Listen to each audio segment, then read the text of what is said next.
You should ask them. But you're the government official representative. That's crazy to say. Dog, you're the U.S. ambassador to Israel, also known as the most important ambassador, perhaps the only ambassador that matters to the country, the only country on the planet. What the are you saying? Who has better access to the... Like, Tucker Carlson's pretty connected. Tucker Carlson is pretty connected. An interview we did in Israel.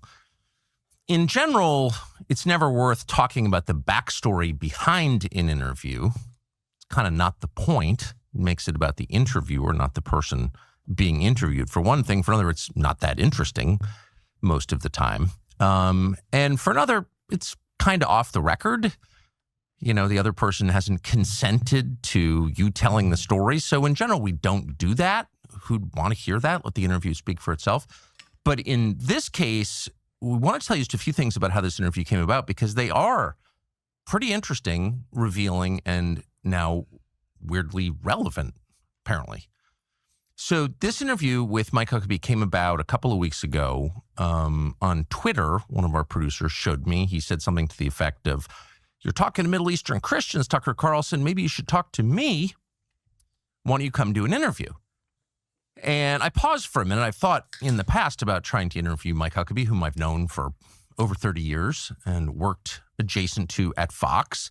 And I had mixed feelings about it, mostly because it's hard, if you're me, to interview Mike Huckabee because of just the personal affect. Mike Huckabee is jovial, comes off as friendly. He's a grandfather. When annoyed, I can be nasty in interviews. And so it takes a lot of self-control to interview someone like Mike Huckabee, not because I hate him, but because it's hard to ask him tough questions and not come off as a jerk, which I often am. So, but I thought in this case, yeah, I should definitely do this for a bunch of different reasons. Mainly, the United States is moving toward a big war, a real war with Iran, a regime change war. The biggest war we've had since the invasion of Iraq in the spring of 2003, and Israel is driving that. We are doing this at the behest, at the demand of the Israeli Prime Minister Benjamin Netanyahu. So it seems like now is the time for more Americans to understand the dynamic between the U.S. and Israel and to call attention to that. And for another, Huckabee's behavior in the last year in Jerusalem as the ambassador has been very, very striking. He famously had a meeting with the most damaging spy in American history. And why did you do that? Jonathan he hadn't Pollard. been asked by anybody up until 2 days ago, why did you do that? So I wanted to be able to ask him that. And so we accepted, and then began the usual negotiations about when and where the interview would take place. And we were constrained because we weren't expecting this. We wanted to do it quickly, but we had tons of travel. So we threw them a date, them being the American embassy. We can do it on this date, and they were very accommodating. And then the question became, well, where do we do it? And maybe a Christian holy site. We said, we've got to get in and out really quick, got to be back to do a bunch of other interviews, but we've got this time frame. They said, well, why don't you do it at the U.S. Embassy? Or maybe we said that. Great, U.S. Embassy. So the U.S. Embassy is about an hour, 55 minutes from the big airport in Israel, Ben Gurion. So we said, okay, what about security? Now, at this time, the Israeli government, the prime minister included, were attacking me in this show. Netanyahu suggested I was a Nazi, for example. And so we thought, how about security? Obviously. Not because the Israeli government necessarily would do something bad, because there are a lot of people in Israel who think, because they've been told, that I'm an anti-Semite or a Nazi or want to Jews. It's kind of crazy overstatement. All untrue, obviously, but it would be good to have security. And I should say, having done interviews on 6 out of 7 continents over 35 years, I'm not very security conscious at all, never really feel uncomfortable, but this seemed like a prudent thing to do. So we were told by the embassy spokesman, no, we're not going to provide security. And so we said, okay, I guess we'll get private security. But could we get someone from the embassy to ride in the car with us from the airport to the interview? And we were told, no. Could we get what they call a control officer, just an American, with us in an official capacity as an embassy employee with us? No, quote, for legal reasons, we can't do that. So I thought, well, that's very strange. And then they said, but instead, we're turning you over to the Ministry for Foreign Affairs, MFA, and they're going to arrange everything in Israel. Well, this was within 24 hours of the Deputy Foreign Minister, Sharon Haskell, releasing a video calling me an anti-Semite and an enemy of Israel. This was the person who the embassy was telling us was going to handle all of our travel. So it was at this point that I just called. I called the spokesman for the U.S. Embassy in Israel, and I said, okay, I'm an American citizen responding to an invitation from the American ambassador to Israel. And by the way, I'm the son of a U.S. ambassador, so I have some sense, I'm not an expert, obviously, but I have some sense of how this works.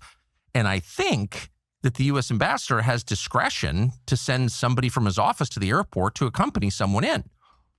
I think that's right. And if it's not right, tell me what law you're talking about, what legal reason you're talking about that would prevent that. And now you're sending me over to a government official who's been calling me a Nazi? That's the person in charge of getting us to the embassy? Like, what is going on here?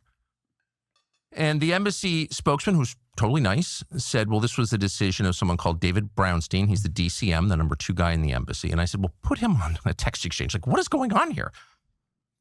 And so Brownstein got on and didn't answer the question, but basically said, well, okay, let's just do the interview at the airport in the diplomatic reception area at the airport. Okay, I said, we're going to be flying in from Europe, and we had to be in and out really quickly. So at great expense, we chartered a plane, which I never do because I'm cheap. But we did. And so then I said to them, okay, I want to send you the flight information, tail number, flight number, route, and I want you to pass that on to the Israeli military just so, you know, they don't mistake us for an Iranian drone or something. I mean, not to be paranoid, but again, this is probably the most violent country in the world, Israel. Is there a country in the world where I held a gun or shot someone? I mean, I don't know the answer, but this is a country famously waging a 7-front war with all of its neighbors, you know, so this is also the country that bombed the... This is one of the only moments where I will ever say this in my life, where I would offer critical support to Tucker Carlson against the only entity that is more fascistic and more violent, well, definitely more violent, but definitely more fascistic than Tucker Carlson, which is the nation state of Israel. I see a lot of people talking about all the shit that the American government is saying, all the shit that the Israeli government is saying about Tucker Carlson and like agreeing with them, except he's 100% on the money here and 100% correct when he's talking about Israel. The USS Liberty, knowing, we know this from NSA intercepts, that it was an American ship. So don't, you know, just send the military our flight information and, you know, we can all just sort of know it's on the record and we can all calm down a little bit. No, they said. The U.S. Embassy said, no, this is, your flight is not a matter of concern to the Israeli military. I said, okay, now you're making me uncomfortable. Isn't the airspace of Israel the purview of the Israeli military?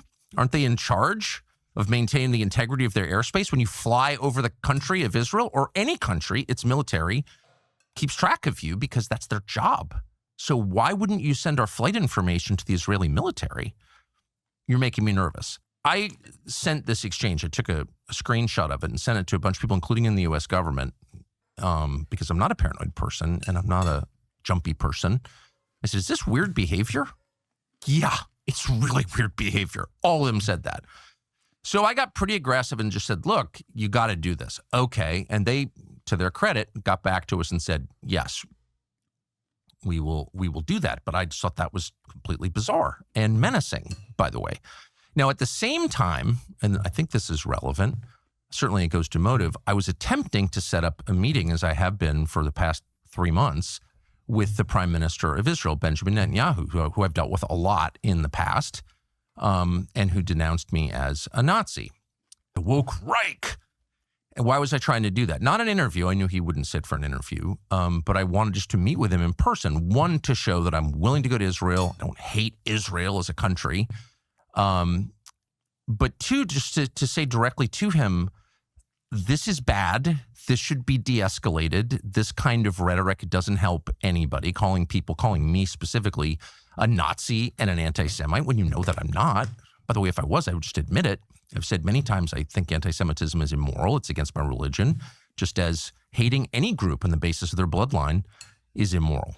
So the new year is here, but that does not mean you've got to overhaul your whole life. What the? By claims that I finally your Christians were a friend of mine in California who knew him and who were in regular contact with him. In fact, I went to go see some of those people directly.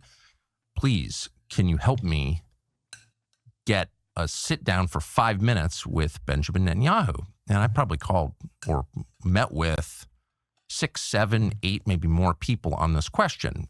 People in official capacities, people in the Israeli government. I know a number of people in the Israeli government, people in Israel, a friend of mine in California who knows him. I mean, I really, really tried.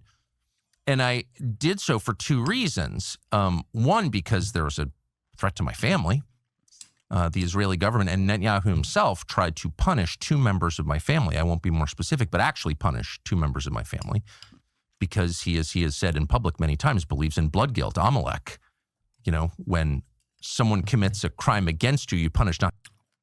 Dude, why the f do you guys want me to skip this? You're like, get to the interview. No, I want to know. I want to know what took place about his like detainment and shit. Okay, calm down. Just him, but his family, his bloodline.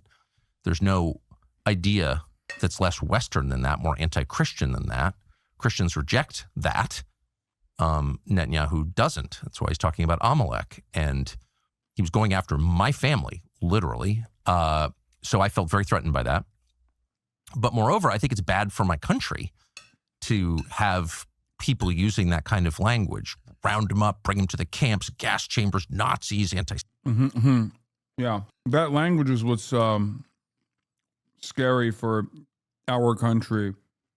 Not the direct application of said language in the direction of migrants.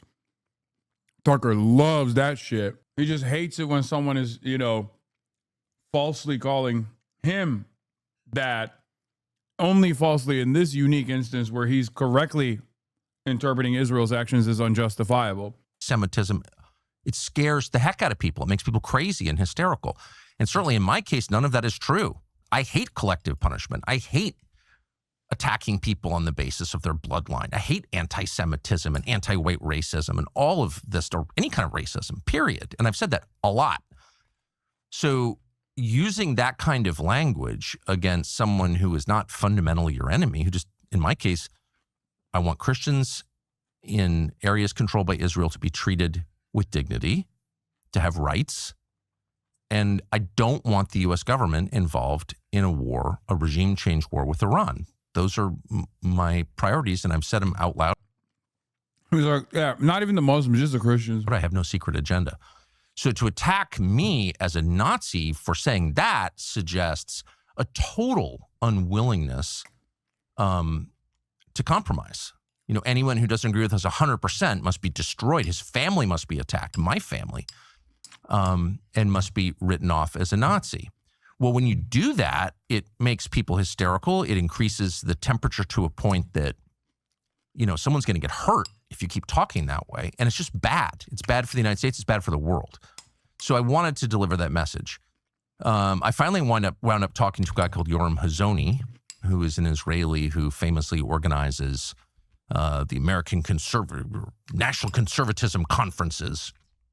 And I said to him, look, you're having a National Conservatism conference in Jerusalem this summer. You asked me to speak at the first National Conservatism conference in the United States, and I did. Obviously, I believe in national conservatism, America first. I think every nation should put its own people first. That's why you have governments. And I would like to speak at this one. And moreover, I would like you to ask your friend Benjamin Netanyahu to meet with me. And we had this sort of long back and forth, and it was, no, you cannot speak at the National Conservatism Conference because you're an anti-Semite. No, I'm not, I said. Yes, you are, he said. And I said, well, I really would like to speak to Bibi to kind of de-escalate this. And he said, it would not be in his political interest to meet with you. That's almost verbatim what he said.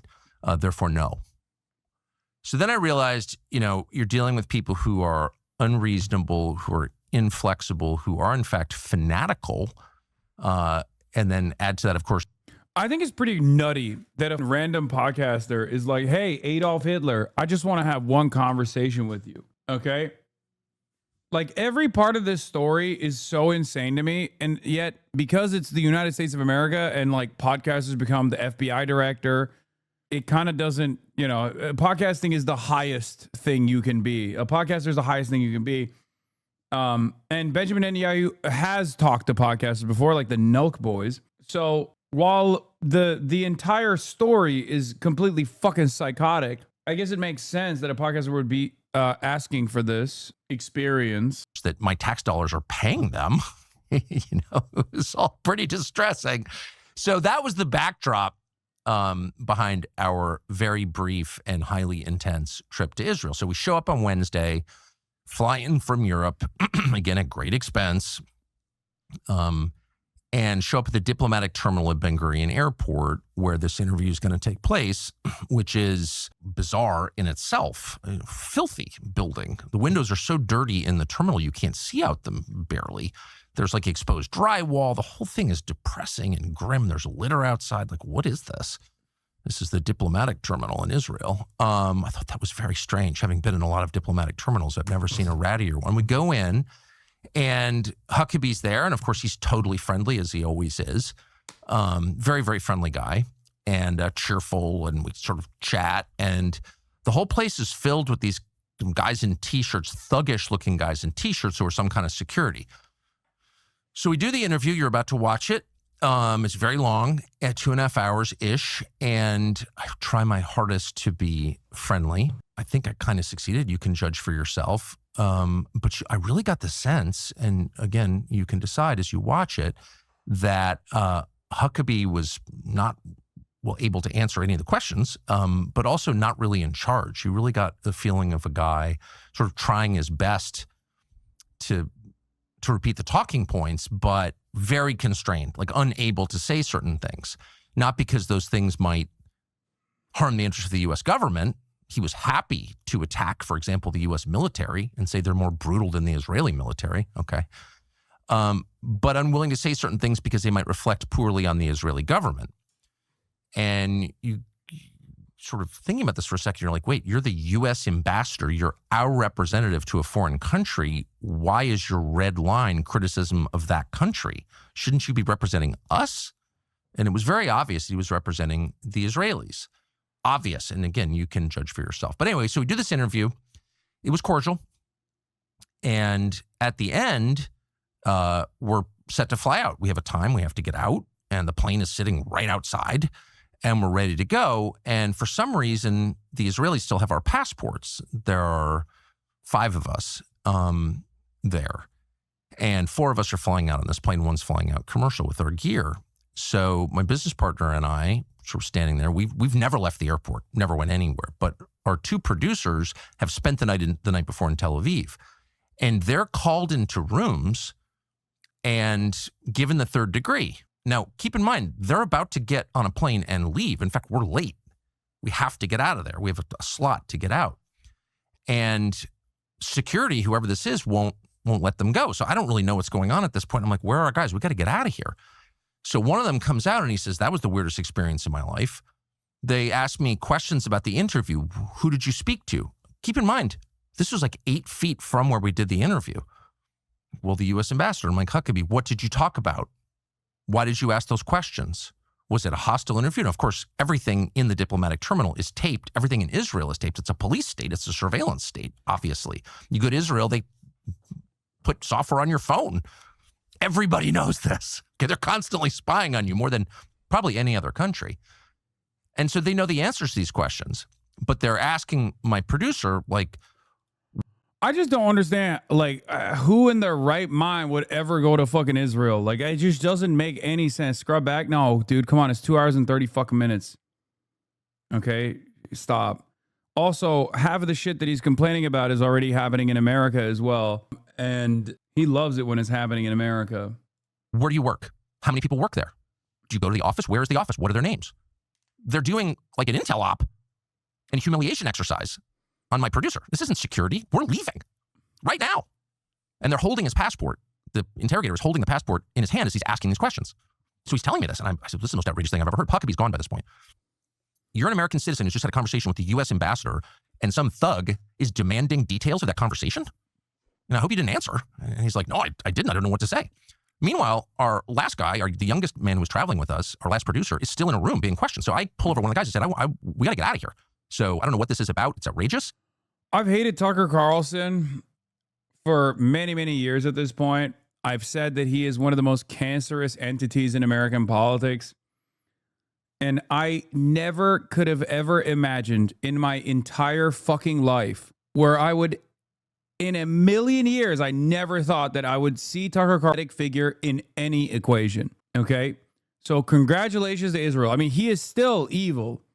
Okay. He's insincere. He's evil. He's the son of agents of the CIA, of an agent of the CIA. His dad is responsible for Voice of America, right? He says it here. I mean, he is deeply tapped with the Trump administration. I do think ultimately that he would love to do Israel in America for what he calls legacy Americans. I think he finally got to you. He's not sympathetic. No, there is. This is like when pedophilia hunters are like unsavory individuals themselves, right?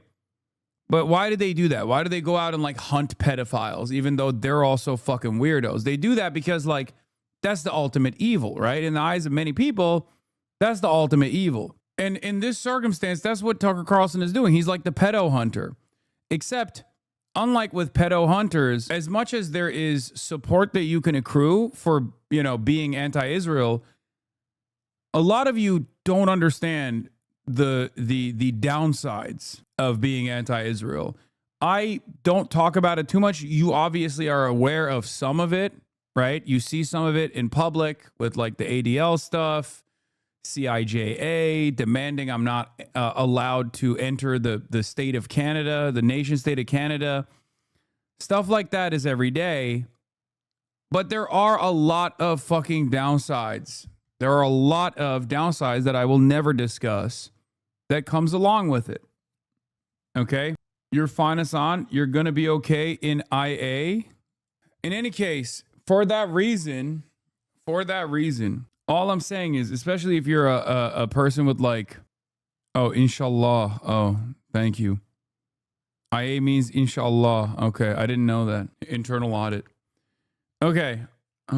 The point is, Israel is so cancerous that it makes, and its allies are so flagrant, so ruthless, so brutal, that it makes anyone opposing them look better by design. And Tucker Carlson is one of those people. And, there's nothing I can do about this point, but we got to go. And this woman comes up to me and says, look, let's just go. We're going to bring you to the plane and he'll come later. I said, no, it's my producer. He's being interrogated, asked totally. Same with America? No, America doesn't have the same intensity against its naysayers. And the reason why I say that is because like America doesn't operate like a small nation. Israel also has that like small reasoning for why they go so hard.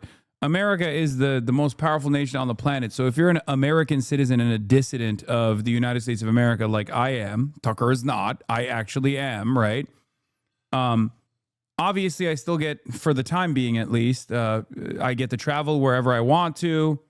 At most I've been detained, right? By Customs and Border Patrol, had my global entry taken from me, stuff like that.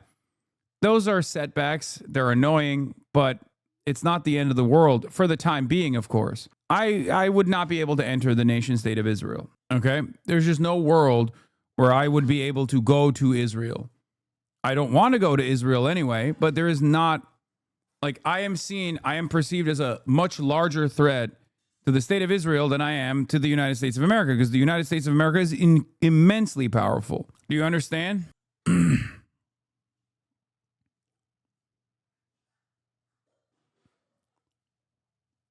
Your Jersey boy swag will overtake everything once you land. I swear to God. Yeah. It's also worth saying you were likely detained. No, I was literally detained in the United States of America for my criticism of Israel. America won't detain you for your criticism of America. America would rather detain you and deport you if they can. Because like Mahmoud Khalil, he can be as critical as he wants about America. Green card holder, no one bats an eye. Mahmoud Khalil is critical of Israel. All of a sudden, that becomes a massive problem. He has to be deported. We have to take away his green card. Like, that's how it is. It seems like Jewish dissidents in Israel can move freely, though. No, that's also not true. There are Israeli Jews living in Israel that are anti-Zionist, and they suffer repercussions. However, if you are Jewish and an anti-Zionist and you want to go to Israel, it depends on how much clout you have. There are plenty of people who are anti-Zionist Jews from the United States of America, from all different parts of the world, that have tried to go to Israel to at least like get into the West Bank and have been stopped and deported. Wow, so nuanced. What is this? Kick nuts. Time to kick some nuts. Yeah, if you're like a normie and you're an anti-Zionist, you're probably fine. But if you're Norm Finkelstein, they don't let you in. Norm Finkelstein was denied entry into the state of Israel. Over the top, fully inappropriate questions that have nothing to do with security at all. Pull up your website, show us your text exchanges with other people on your staff. What are your politics like? And again, what did you say to the U.S. ambassador and what did he say back to you? Those are not relevant questions if you're trying to keep your country secure. Those are intel questions. And they're over the top. And I said, I want this guy out now. Let's go. We got to go. And they said, no, just leave him here. We'll bring him to the plane later. Twice they told me that. Just leave your guy behind. No, I don't think so. So I was enraged by this. Get on the plane. We get a text from a reporter who somehow knew that this had happened. I have no idea how. I had no interest in publicizing it, actually. There was, a long trail that showed that the U.S. Embassy had been coordinating against us in a public relations battle before we even got there. They were leaking that we demanded to do it at the airport because we were afraid to go into Israel. We're cowards. Okay, we're cowards. Right. And so I just said to the reporter by text, they pulled my guys into a room, interrogating them. This is outrageous, et cetera, et cetera, et cetera. The interesting thing is I never heard from Huckabee or anybody to this moment from the U.S. Embassy about what security did to my producers. They didn't ask us. And instead, Huckabee went out and called me a liar. So it raises, again, the question, who exactly is Huckabee working for? We're American citizens in a foreign country. He's our ambassador. He represents our country. We pay his salary, but he's taking the side of the foreign government without even calling to say, hey, what happened to you at the airport? Did you get hassled? Did your guys get hassled? No. He just immediately repeats their lies without even consulting us. So, what are we looking at here? We're looking at the reality, which is if you're an American in Israel, you can be certain that your government will take the side of the Israeli government and not your side. And really, is that so different from the experience of Americans in the United States? Can you be sure that your government will take your side over the Israeli government? No, of course not. They will always take the Israeli government's side over yours. And that's the core problem. Even if you support a war with Iran, I think the most pressing issue for Americans is that we kill the Ayatollah or whatever. You still have a fair expectation that your government, because it is yours, you pay for it, it exists to serve you, and for no other reason, you have an expectation that your government will take your side against a foreign government.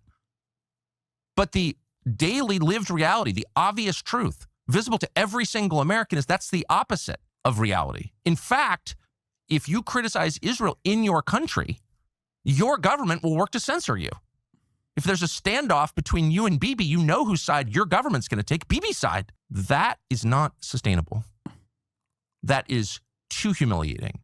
It's too clearly an inversion of the natural order. Your government exists for you, not for a foreign government. But how we live in this country or in Israel. So that's what we learned. And one last thing. The Israelis apparently went, probably with the help of Mike Huckabee, went to the surveillance tape inside the diplomatic terminal and pulled some clip, and they're, of course, getting all their little bots online to promote it, of me with my arm around somebody to show that actually I'm lying about what happened. That person was our driver who drove us from the plane to the terminal, a short drive. Very nice guy, good guy, Israeli guy. And right when we arrived, and he said, "Can I get a picture?" Of course. He's a nice man. So I just put my arm around him and took a picture. That's what that is. That was before the interview. It was before our producers were hassled by the thugs and asked ridiculous questions. It was before any of this happened. So that's just another installment of the propaganda war. Thought we'd give you the backstory on that. People seem to be more inflamed, not just emotionally, but physically. To each other and not about each other. And I appreciate very much your coming here to. Of course, and I'm only saying a couple hours, unfortunately, because I kind of shoehorned this in, but I hope that I'll be back soon. And I hope that I can come back soon because I actually like, despite what you may hear, I actually like the country. I've been here a lot. And there are a lot of things I like. This was the clip. I think Tucker Carlson's lying. Yeah, there's. I suspect they received the standard questioning that anyone traveling to and from Israel gets. Is the kind of questioning that can seem intimidating for first-time travelers, but Tucker is very, very well traveled. But I also think it's important to be consistent about what we consider exculpatory evidence, and a 20-second clip isn't sufficient. Breaking via Ollie London TV, who obtained exclusive footage of Tucker Carlson's detainment at Israel's airport. And by detained, I mean smiling and posing with a fan, thoughts and prayers. So they got, this is the clip that he was talking about that made him, this is the clip that the Israeli government is using to say like, oh, they didn't do any sort of like fuck shit to the producers or anything like that. Would you ever go to Israel? Fuck no.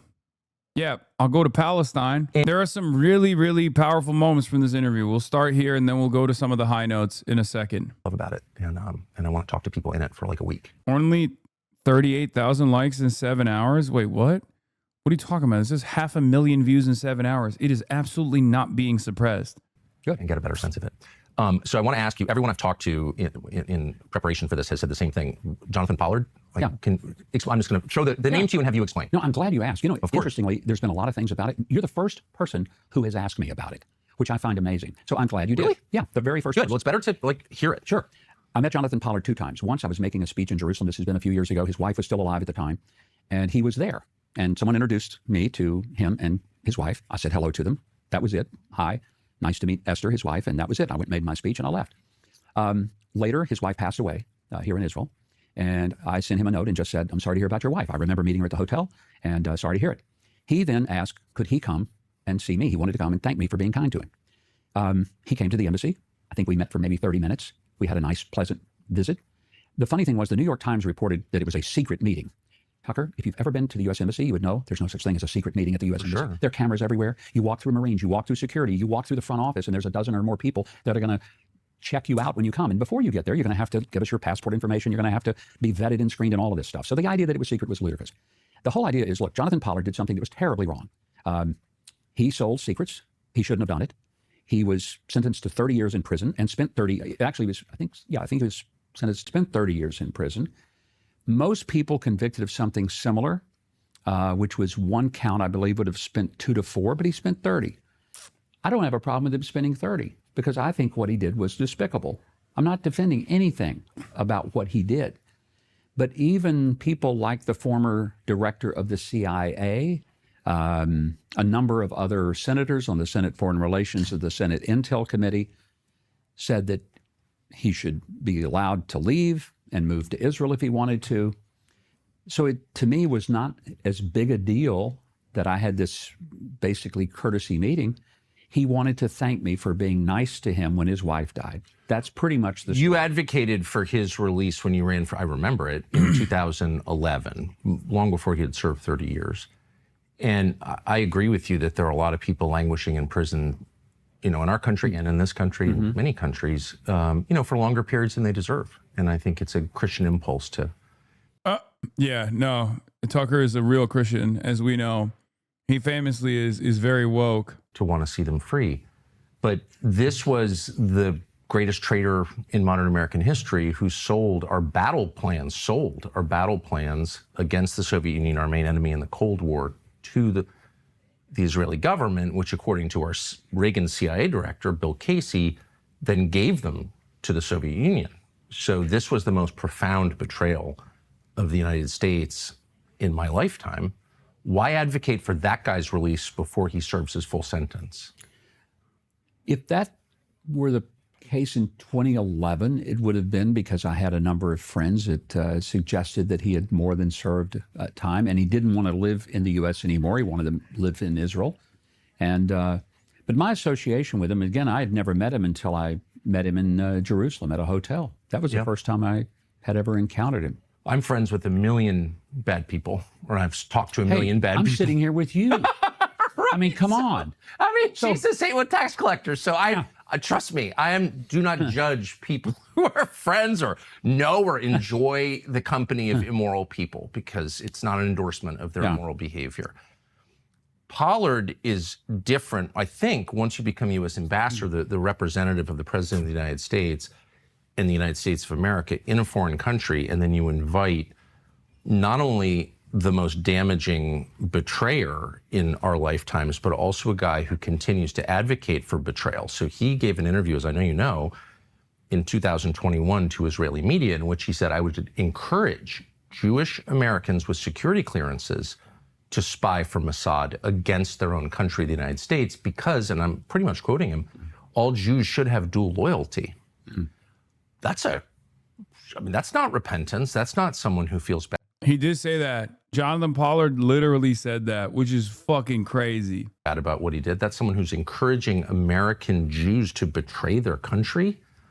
That's pretty heavy, don't you think? Oh, I do. And I disagree with that wholeheartedly. I think, let's remember, it was President Trump who probably facilitated his departure. And I'm certainly supportive of President Trump. I think you are. And Pollard's not. He called him a madman after your meeting. That's why I say Pollard is not, for me, the real issue. It was the fact that he did something that was despicable. I'm not denying that. Of course he did. And he paid dearly for it, 30 years in prison, and he should have. That's what he should have done. There's no question about that. But why meet with him in the U.S. Embassy? Your colleagues said they were shocked. They said... Who were the colleagues that said they were shocked? Quoted on Background in the New York Times. I think the meeting was in August. This could all be fake. That's why I'm asking you. Well, the same New York Times said it was a secret meeting. And I'm telling you, there's no such thing as a secret meeting in the U.S. Embassy. Do you see why the U.S. ambassador hosting a convicted betrayer of his own country who's encouraging Americans to continue to betray their country would seem shocking? Well, I would say that it wasn't that you make it sound like I'm hosting a meeting. I simply met with him. I meet with people all the time. Some of them just walk in without a... No, they have to have an appointment. Of course they do. Oh, so it is hosting him then, I think. Well, I don't know if it was hosting, but it was certainly, he was able to come to the U.S. Embassy to have a meeting at his request. I did. By the way, the entire Epstein stuff is literally like being homies with the most unsavory individuals.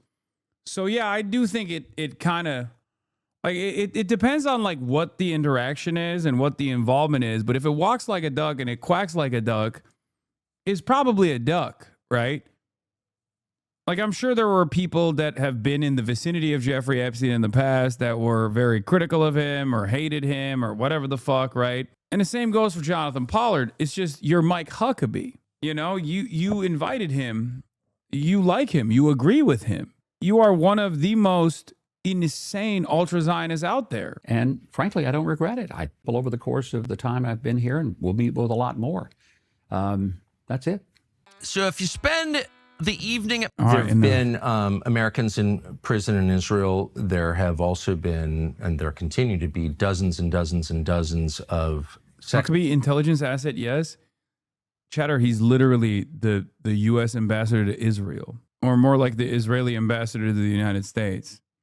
Like, there is no ambassador out there that's not an asset. They're a part of the State Department, which literally is a functioning arm of the CIA. More like the pleasant arm of the CIA. Okay, that was a joke, right? Holy shit, I have no idea how that slipped me. I feel like U.S. ambassador to Israel is redundant. Yeah. Or Israel ambassador to the U.S. Accused sex offenders from the United States who fled to Israel, including one recently, an Israeli government official who was caught trying to molest a 15-year-old girl. And True. This has happened. Fled to Israel. In Nevada. Is not going back. Ironic because it was his OPSEC too. Benjamin Netanyahu's like cybersecurity official got caught by the American federal authorities trying to hook up with a 15-year-old, trying to do statutory rape. The United States to stand charges for attempted molestation of a child. Have you advocated for the Israeli government to return him to the United States? I'm not familiar with that case. It has not come to us at the embassy. Cap, get the fuck out of here. You're not familiar with that case. The first time that case hit, no, I'll take it back. When the guy literally told the law enforcement officers that arrested him that he was Israeli. That's when Mike Huckabee was like, I sense a disturbance in the force. One of my favorite people on the planet, one of my favorite molesters is under threat. I must save him. I must save him. See. So I'm not aware. Is this the person in Nevada? That is correct. Okay, I in heard Clark about County, I would imagine so. Yeah, I heard about it, but I heard about it through open source media. It was never something that was presented to us, but I would have no problem with him being extradited back to the U.S. You're the president's and our country's representative in the state of Israel, so I think it would fall to you to advocate with your friend, the prime minister, to say, wait a second, we have a very close relationship. We're obviously the single largest source of outside funding for this country. How can you take an accused child molester and shield him from American justice, send him back to the United States? Have you ever had that conversation? To be fair, Mike Huckabee might be the only guy on the planet that could turn around to Tucker Carlson and say, well, Tucker, I've actually tried to stop American child molesters from going to prison as well. Not just Israeli ones. I'm a prison abolitionist for one issue, and that's the molestation of children. Okay? He is the only guy, I mean, not the only guy, but he's one of the few guys who could literally turn around and be like, no, it's just, I'm a fan of child molestation, and therefore I want to make sure that child molesters are allowed to be roaming free. Come on now, Tucker, age is nothing but a number, you know? That's what it is. That's all it is. No, because the prime minister would not be the proper person That may be in right. Israel Pardon my ignorance. But that would deal with an extradition. It would go through their court system. And so the prime minister is separate, very similar to what we have in the U.S., where there is a separation of powers. So it would go through something other than the prime minister. have you advocated to the courts, to judges, to anybody in the Israeli justice system? There has never been a request for me to engage in that. I would be happy to do it if the Oh, the joke I'm making is about the Duggars. Yeah, one of the most famous cases of being caught with, almost a terabyte worth of child sexual abuse material. Huckabee stood by the Duggar family. Good people make mistakes. I don't think we should be punishing people for that kind of thing. White House sent a message to me. I do work for the president. I serve at his pleasure. If anyone at the White House were to say to me, would you please go and make a case for it? But probably if that were to happen, it wouldn't come through the embassy as much as it would likely come from the Department of Justice at the U.S. in D.C. They would make the request. They might involve us, but they very likely would not. Does it seem strange to you that people accused of child molestation in the United States are allowed to have refuge within the borders of our closest ally? Well, Tucker, I think they should just stay in Arkansas. I've been long petitioning the American government to let Arkansas roam free, unshackled, unburdened by the restrictive nature of age of consent laws. As a matter of fact, my daughter, you might know her, Sarah Huckabee Sanders, played a formative role in tackling one of the aspects of the nanny state by allowing child labor to no longer be illegal. That's right. That's a real, look it up. That's a real thing. My daughter did that. She signed that into law. And guess what? I want pedophiles and children to roam free in Arkansas. Otherwise, who are the pedophiles going to fuck? Tucker. That's right. How? That doesn't make sense to me. Well, I would say that If you've molested an American child, shouldn't you be required to stand justice? It's an allegation. Let's be clear. One of the things about our system of jurisprudence, you're innocent until you're proven guilty beyond a reasonable doubt. So if the charges are there, should he be extradited? I would say so. The charges are there. Yeah. Okay. So they should be. But that's a Justice Department decision, and they're the ones who should be pursuing it. To my knowledge, they haven't. They certainly haven't engaged the U.S. Embassy over it. Why would the Israeli... That's crazy that this interview, literally like 5 minutes in, and he's already out here defending Israeli pedophiles. Bro, it is the toughest job on the planet. You have to be uniquely evil to have to defend Israel, but it really is the toughest job on the planet. It's like, oh, wow, Israel. So you're the U.S. ambassador to Israel. What do you think about this Israeli pedophile that tried to molest a 15-year-old American girl and was caught and then immediately escaped to the beautiful state of Israel? What do you think about that? He's like, well, now, you see now, sometimes temptation rises in my loins. Government harbor. Also, we went from, I haven't heard of it, to, well, you see, maybe he's innocent after all. It's fucking crazy. Fugitives from justice in the United States.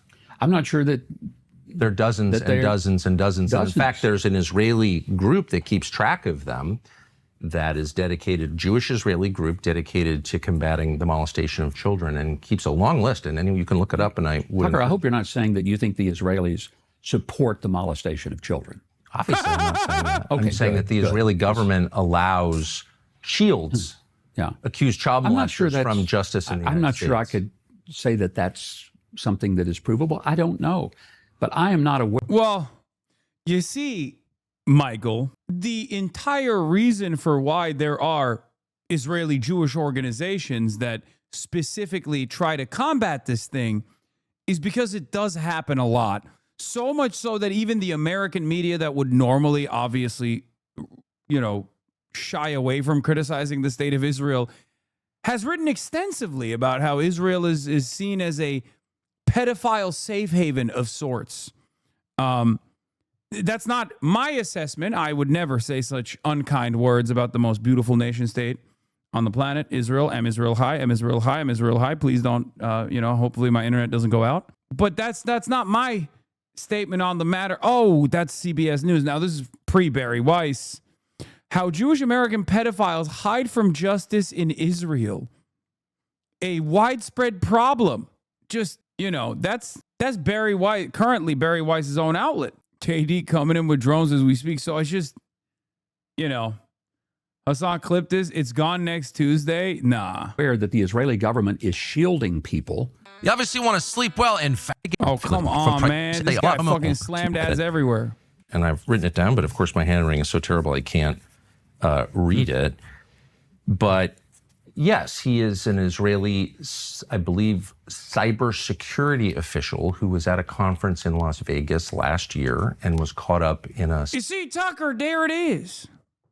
He was actually trying to penetrate the cybersecurity of America. He was pen testing, Tucker. He was trying to see if Americans will stop Israeli molestation from taking place on U.S. soil. And his job is done, I think. No reason to convict. He was at a hackers conference seeing if he could do a penetration test. What you and I know to call a white hat pedophile. That's what he was. Oh, that's a good one, too. Wait. Kremlo says, Tucker, what happens in Vegas mean nothing to you? I thought we had an arrangement. I thought everyone around the world knew that what happens in Vegas stays in Vegas. Sting. I'm getting increasingly more Kevin Spacey with it for some reason. Designed to catch people soliciting sex from children. He was one of a number of people arrested for this. He was arraigned and charged. And then 2 days later, he fled to Israel. Tucker, I'll have you know, it brings me no joy to say this, but have you considered that the man you're talking about used to be a child at one point? That's right, Tucker. He was a child, too. Yeah, bet you never considered that, you anti-Semite. Israel, and did his first hearing by Zoom. He was allowed for some reason to leave for a foreign country, having already been charged for a attempted molestation of a child. And he remains here now. And there have been many news stories about this. And I just wonder if you would ask the Israeli government to Tucker, you don't believe we're all children under God? We're all a child of God? Put him on a plane and send him back to face justice for attempting to molest an American child. It doesn't seem complicated. No, I wouldn't mind doing that, but... What is this loud and hard F? What? Shielding people. You obviously want to sleep well and... Oh, come on, man. This guy fucking slammed ads everywhere. and I've written it down. Oh, but he said the F. It sounded like he said the F slur. Damn. I want to find out if the Justice Department of the U.S. has already sought to extradite him. Is there anything in process? I don't know. Why wouldn't they seek to extradite him? I have no idea. That's a question for the Justice Department. I have many questions for the Justice Department, like why are millions of Epstein files still classified? Why do you think that is? I have no idea. I haven't kept up with that. I've never met the man. I don't know him. You haven't kept up with the Epstein disclosure? I mean, only from a distance. I'm 6,000 miles away from D.C. these days. And Yeah, but you're very close in proximity to a country that is deeply involved with Jeffrey Epstein. Like you're inside of it right now. God damn! God damn! Oh, I'm too far away in proximity to Jeffrey Epstein. 6,000 miles away. pretty sure that there's so the much going on. current president of Israel, current president, who I know you know, President Herzog, Knowing very well. apparently was at Pedo Island. That's what it says in the disclosures. And of course, we know that the former prime minister, Ehud Barak, was living on and off at Epstein's house. So still living high-level Israeli This is what I mean when I say like the worst, one of the worst American political villains of all time, Tucker Carlson, literally comes across like a decent human being in this conversation because that's how fucking evil Israel is. Okay? It's so strange that I'm like, who do I side with here? Do I side with Israeli Hitler or American Hitler? At least American Hitler hates Israeli Hitler, but like Israeli Hitler is in Israel, American Hitler is in America, and if he actually seizes power in America, then that's worse for like my neighbors and for me. You know, this is going on in my mind. Of course, from this, you know, from where I'm standing, let him fight, right? I mean, it's great. officials are directly implicated in Epstein's life, if not his crime. So I would think that you I guess my libbed up sensibilities causes me to take the harm reduction here, the harm reduction approach, the lesser evil approach, which would be 99% Hitler is better than 100% Hitler, and Tucker Carlson is 99% Hitler, the 1% being also pro-Israel. be following this. Only, I was not aware that there was any connection with President Herzog. I would be surprised to hear that, and knew there was about the former prime minister, who apparently had a lot of dealings with Epstein. Business dealings. And Yeah. by the way, I'm not alleging anything, but I mean, it's in the Epstein files. And I don't know that I've heard the current president of Israel respond to it, but he is listed as a visitor to Pedo Island. So that's kind of a big deal. I wonder, considering there are so many suggestions in the files, as I'm sure you know, of sexual abuse, and given that Jeffrey Epstein was a convicted sex offender, I wonder why the administration you work for would be holding millions of files, which I believe belong to the public, hidden for, quote, national security reasons. What would those national security reasons be, do you think? Honestly, I think you've probably got more access to the White House sometimes than I do. You should ask them. But you're the government official representative. That's crazy to say. Dog, you're the U.S. ambassador to Israel, also known as the most important ambassador, perhaps the only ambassador that matters to the country, the only country on the planet. What the fuck are you saying? Who has better access to the... Like, Tucker Carlson's pretty connected. Tucker Carlson is pretty connected to the American government. That's why he keeps getting these fucking interviews, and I am jealous of that, I will say.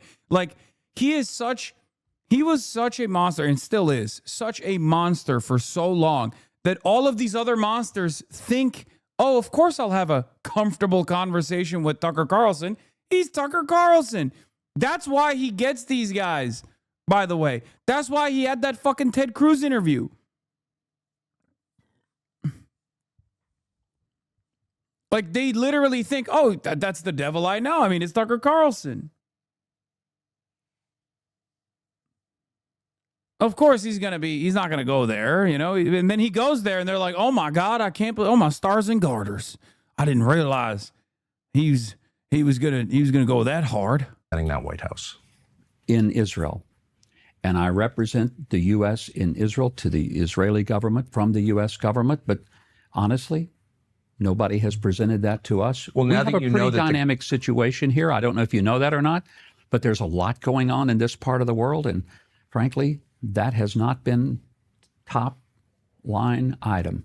But you're surprised to hear that the current president of Israel, whom you know, is listed as a visitor to Pedo Island. Had never. How do you reconcile advocating class consciousness while mocking Southern accents so gratuitously? It's awesome and it's very funny. Also, I am trying to do the Mike Huckabee accent. You know what I mean? Maybe you should try being not so sensitive. That's one way to get over it. You know. Heard that. Never heard it even in the Israeli press. Are you going to ask him next time you see him? I'll be happy to talk to him almost every week. I guess what I'm asking is not simply as a representative of my government or a high U.S. official, but just as like a man and a father and a... Sorry, I got to hit this. I got to hit this for the chatter. Liberal. Liberal, liberal, liberal, liberal, liberal, liberal, liberal, liberal. Happy fun, la, la, la. Human smuggling, fentanyl deaths. Forced government euthanasia, chopping up children's genitals, la, la, la, la, la. That's you, lib of the day, woke of the day. Question, how could you resist saying, like, were you on Pedo Island with Jeffrey Epstein? Well, if I'm not aware of it, and secondly, there are a lot of things that go on in the world. I don't question every single person about every single thing that may be alleged of the about. Country. I understand all that, but this is the first I've ever heard of this. So why do you expect me to have knowledge of something like that? Well, because you attacked me personally for suggesting that Jeffrey Epstein had ties to Mossad, and you said that... You think he does? What's very clear he does from the You files. think he does? Yeah. Where do you get that? Well, the fact that he was in contact repeatedly with members of the Israeli government, including the current president and the former prime minister, and all kinds of Israeli intel-connected people, I'm not saying he worked for Mossad. I don't think we know that. But there's no question that he had extensive contact with CIA. But I think you said it, a turning point event. Everybody knows Jeffrey Epstein. I said everyone thinks, and it turns out everyone was right, that he did have... I'm not sure everyone was right or everyone thinks. Okay, but you said that I was lying, and I don't want to make this about me. I don't think I said you were lying, Tucker. I don't recall. I'm just saying... Bell Steve, thank you for the 50 gifted subs. Why don't we release all the files, and then we don't need to guess? I got no problem with that. Go ahead. Would you call on... Bro, you can't fucking defend this shit like, oh, how anti-Semitic of you, Tucker. How dare you think this man who was hosting not only the Israeli president, but also the former Israeli prime minister at many of his different locations where he was doing international sex trafficking of minors, would somehow be involved with the beautiful nation state of Israel, even though there are thousands of emails that are now released to the public where he's talking about setting up surveillance contracts both inside of Israel and also Israeli surveillance contracts outside of Israel. How dare you say that? I do declare, my good sir, it's obvious that he was actually an agent of Iran. That's the argument? That's the fucking argument, dude? Well, because you weighed in on it and said that this was not true, when of I course... said there was no evidence. Well, there's quite a bit of evidence, but you haven't apparently bothered to read any of the files? Is that what you're saying? I have not read the Epstein files. Apparently you have. Well, they're on the internet. But when you say that that everybody knows that Jeffrey Epstein was a Mossad agent. That everyone believes that. I don't think everybody does. I don't know. Well, everyone knows that he had contact with, and by the way, not just Israeli intelligence, American intelligence, which is more not Israeli, I'm American. I don't want my government having any contact with someone like Jeffrey Epstein. So the shame I wouldn't either. is on the United States, as far as I'm concerned, just to be totally clear about that. Everyone's very sensitive about the Israel connection, not at all sensitive about the U.S. connection, which I find very revealing. We should care about what our government does first, I think. But since you weighed in on it and said there's no evidence, I'm surprised that since that evidence has been open to the public for a month, since you've already weighed in publicly on this question, that you've made no effort to evaluate that evidence. Why is that? I just told you I was certainly not aware that there were some specific allegations. I knew about the former prime minister, but I don't know him. I'm not sure I ever met him in my many times. You know, I've been to Israel over 100 times since 1973, the first time. Oh my God. That's crazy. What the fuck? Bro, that's a crazy amount to go to Israel. That's a crazy amount to go to any country. It's crazy, dude. What the fuck? I guess he's just living his dream now. He's just living there. That could be you for China, but you're weak. At that point, I would just move, man. What do you mean? Time I came here was 1973, July. And it's almost 53 years of coming and going to this country. So I know the country well. I know a lot of people here. But I don't know everything, and I don't know everybody. But I do know a lot of people. Of course, no, and I can see your love for it, and I think that's great. But I'm talking about the U.S. government and its responsibility to, there's a lot of complaint about conspiracy theories. Butter stains. Think of the five gifted. A hater. Everyone's assigning motive, but there's a way to end these conversations very quickly with facts, and I'm highly confused by. Have you brought this up to the president? I mean, no, I don't work for him. I've said this many times. I know you don't work for him, but you go to the White House and you see people there. You and J.D. Vance are very good. Kind of got his ass there. Fucking got him. I mean, actually, have you brought this up to the president that you see all the time? That's a good Uno reverse card. This is what happens when two demons match up. You know what I mean? Good friends. So have you brought this up to them? Because I have brought this up in public many times. It's not on my portfolio, but apparently it's very strongly on your mind. And I'm child just thinking you should molestation is deal a with it. significant concern for me. Well, it should be for everybody. But if there is a charged child molester. But I'm saying if you are very involved in the details of this, I'm not. And you think it's the U.S. government that's hiding and shielding somebody, then bring it up to the people that you personally know. I don't think that. I know it. Because the Justice Department has said we have millions of documents we're not releasing. Why are they not releasing them? I'm asking you as a U.S. government official. Well, but what the answer might be. A government official at the embassy in Jerusalem that has not one thing to do with the Justice Department and what they're investigating on any given day. Again, unless it involves. And I don't want to argue or talk in circles, but you were the one who brought it up and said it's absolutely not true. I was only responding to what I heard you say. Okay, but now that you know there's evidence and we can settle this debate, you haven't looked at the evidence and you're not pushing for the release of the total corpus of evidence. And I'm confused because I want to believe that your goal is to get to the truth, and the fastest way to do that is by releasing the evidence. Don't you think? You suggest that I can release the evidence? I'm suggesting that you could call for it right now. Well, fine, call for it. Let's have it all open. I thought it was being all opened up for everything I know. Once it's open, I hope you'll read it because it's really interesting, and then it puts to rest a lot of the debate, and it ends the name calling because we can say, here it is right there. And we don't have to call people names. We can just assess the documents.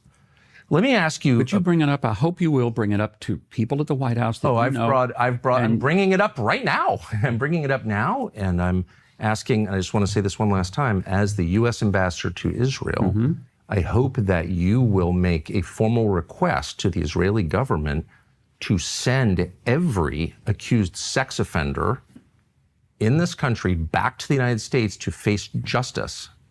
And I don't understand why that hasn't been done. I'm confused. Oh, he don't like that. I know this is Tucker style, but this interview feels extra passive aggressive. It's fucking amazing.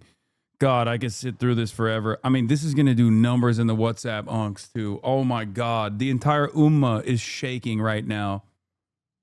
Some of them actually, some of them actually broke their fast without realizing because they were watching this video, okay? Oof. You rarely ever get a chance to have one of these fucking demons in such like a disarmed environment. It's crazy. Well, we'll try to clear up all the confusion that we have. Well, if someone's been accused of trying to molest a child, I think it's... Then certainly, and I'll check with the Justice Department because it is a DOJ issue and it would be handled through DOJ, the U.S., to the court systems in Israel. That's how it would be handled. But the first step is the Israeli government saying, yes, we will allow you to extradite this person back. The person is being shielded by the government. That's why the person's here. That's why he fled here, so he wouldn't have to stand trial for trying to molest a child. I want to get to as I said at the outset, I said something awful that I regret that my wife barked at me about. I lashed out at Christian Zionists and evangelicals, and I just want to say again that I'm sorry. I've always liked them because they're pro-life and they're also really nice people. So for the third time, I'm sorry that I said that. I think part of my problem was I don't understand the theology, and you are not a fake Baptist minister. You're an actual minister. You had a church for many years. You're an actual theologian. So, and I mean this with sincerity, I hear people say, those who bless Israel will be blessed. I know it's a reference to Genesis. I don't understand the connection between that concept and modern Israel and the geopolitical world. And so I'm going to stand back and well, ask let's you first define, because, from my days as a debater in high school and college, one of the things I knew, you didn't start the debate till you defined the terms. Amen. Let's define the terms. Thank you. What is a Christian Zionist? What does that mean to you? What does it mean? I don't know. It's the people who call me a Nazi for asking what Israel means. I mean, that's kind of I don't even know. But here's the point. If you say a Christian Zionist is a person who has a brain virus and is guilty of heresy, that's a pretty big charge. I know. I shouldn't have made it. I made it out of anger and ignorance. So he's such a bitch. He's such a bitch. No, you should say that. I think Zionism is a cancerous fascist ideology, and it don't matter what qualifier you have in front of it, Christian, Jewish, Muslim, doesn't fucking matter. They're still fascists, and they're brain diseased. That's it. Oh, I shouldn't have said that. I'm so sorry. Fucking bitch. I'm Christian, I think we can agree, is somebody who follows Jesus Christ. Exactly. Has a personal relationship with Jesus Christ, believes in his death, burial, resurrection, has repented of one's sins, and have accepted him as one Savior. Would that be fair? Amen. Christian. Define that. Zionist. A Zionist simply means a person who believes that the Jewish people have a right to have a homeland where they have security and safety. Did you believe that the Jews have a right to live in Israel? Do you believe that? A Nazi simply means, Tucker, now you know this as well as I do, people of the Aryan nation having a homeland in Germany and Greater Germany, just like Israel and Greater Israel both have a right to exist. That's simply what it is. Why do you hate Aryans and white people having their own homeland, rid of the scourge of the uninitiated, the socialist, communist, Jews, the disabled, the Roma population? Simply speaking, do all people not have the right to a homeland? They didn't say dying room is what they need. They said they need living room, Tucker. That's right. Living room, not dying room. Jews have a right to live in Israel? That would be a Zionist. That's all a Zionist is. I have a million questions about what all of those terms mean. Yeah. But conceptually, I wish Israel no harm. I don't want to see them You want them to have a place where they can live with safety and security? So I saw this recently in an extremely... This is where Tucker Carlson, not being an anti-Zionist and being low-key a little bit of a fascist, actually puts them at odds with the way that Huckabee is framing the conversation, right? Because, I'm sure he'll do a good job slicing and dicing through this, but the reality of the matter is, no, there is no established right that one people can go and kill a bunch of people that are not a part of that in-group and settle there. That's ridiculous. There was a country that tried to do that. That country is called Nazi Germany. There was another country that tried to do that called Rhodesia. It doesn't exist anymore, right? There have been countries that have attempted to do this and they failed. They failed in large part because, in the case of Nazi Germany, we fought back, right? And it was good that we fought back. Telling exchange between the lieutenant governor of Texas, who I know and I've always liked, and a woman I don't know, never met, who's on the Religious Liberty Commission or something. And she said, I'm a Catholic, but I'm not a Zionist, and ferocious exchange. And he kept saying, and everyone on the panel seemed to keep saying, you have to believe in Israel's right to exist, which I've never kind of questioned, just for the record, but it did raise two questions I think are really important, and I hope you'll answer them. One is, where does that right come from? I would say it comes from, essentially, you could say it comes from the Bible. I would say that it does. But it comes also from a long iteration of historical precedents going to the Balfour Declaration of 1917. It comes from the League of Nations 1927. It comes from the United Nations 1947, right. The Declaration of Independence of the Israel State in May of 1948. They were immediately attacked. They won the war. They were attacked again in 1956. They won the war. They were attacked again in 1967 by 5 countries. They won the war. They were attacked again in 1973 in the Yom Kippur War. They won the war. The point is, does Israel have a right to exist? They also had wars in 1982 in Lebanon. They've had the intifadas, 2 of those. They've had Lebanon again in 06. I was there. No, I'm very familiar with the modern history of the state. Okay. Pretty familiar, I think. And I've been But here. a Zionist simply means somebody who believes that Israel has a right to exist. Now, the question is, Dude, they're just always getting attacked, man. Always the victim. It's just so crazy. And Tucker, think about all that land that happens to reside right outside of the confines of current Israel, waiting to be called Greater Israel, Tucker. After all, there is a great appetite for said land, Tucker. Why can't Israel grow, Tucker? Why do you not want them to have a living room?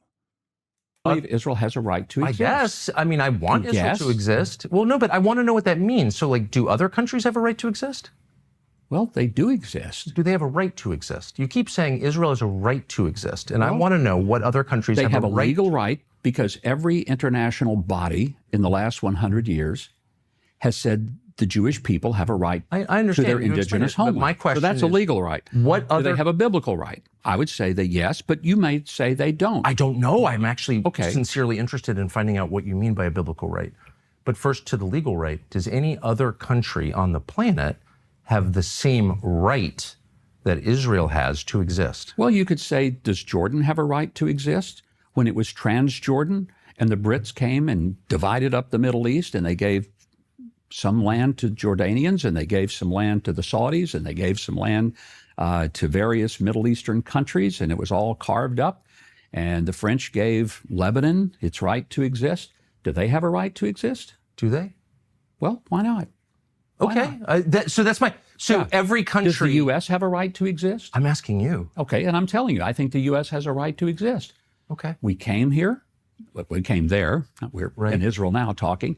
But does the U.S. have a right to exist? Does anyone question whether we have a right to exist? I don't. Yeah, but I, of course, I'm for America. You know. Good for you. But so every current country on the map has the same right to exist that Israel has. Is that what you're saying? I think what we're saying is that when a country has established itself and it is following international law, it has been deemed by numerous bodies that it is indigenous to its homeland, as Israel is.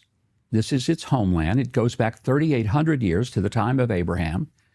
It's not that Hold on. Now I'm the getting Jewish confused. people just showed up here in 1948 and said, we're going to have some land. Hold on. here." So those are two different tracks, and I just want to make sure that we separate them so I understand each one separately. All right. So you're saying there's the modern legal framework, and so you said a country that abides by international law has a right to exist.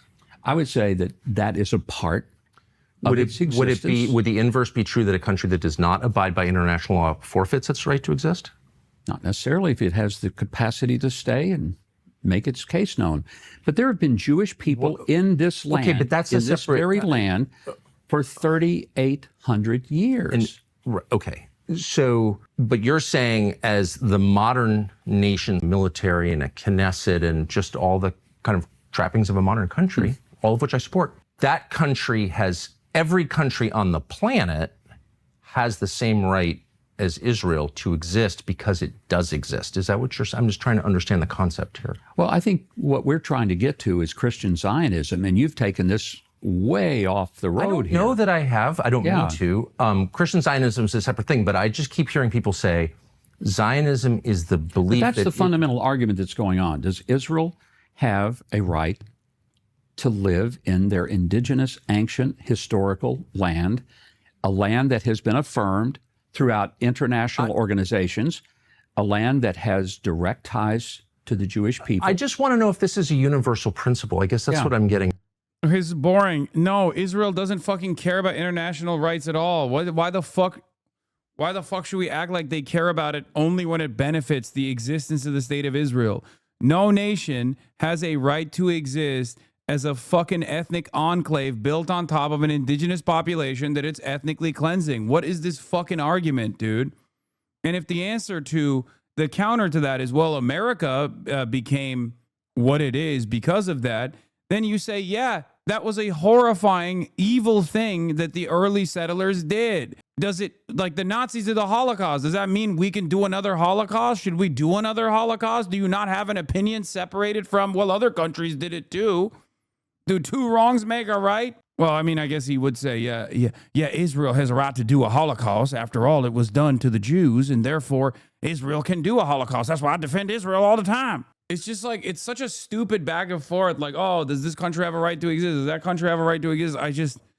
This isn't boring. Everyone is watching him refuse to say any country is equal to Israel and its right to exist. This is pure normie gold making them say, wait, I thought he would say yes. Why isn't he saying yes? I don't know. I'm more annoyed by it.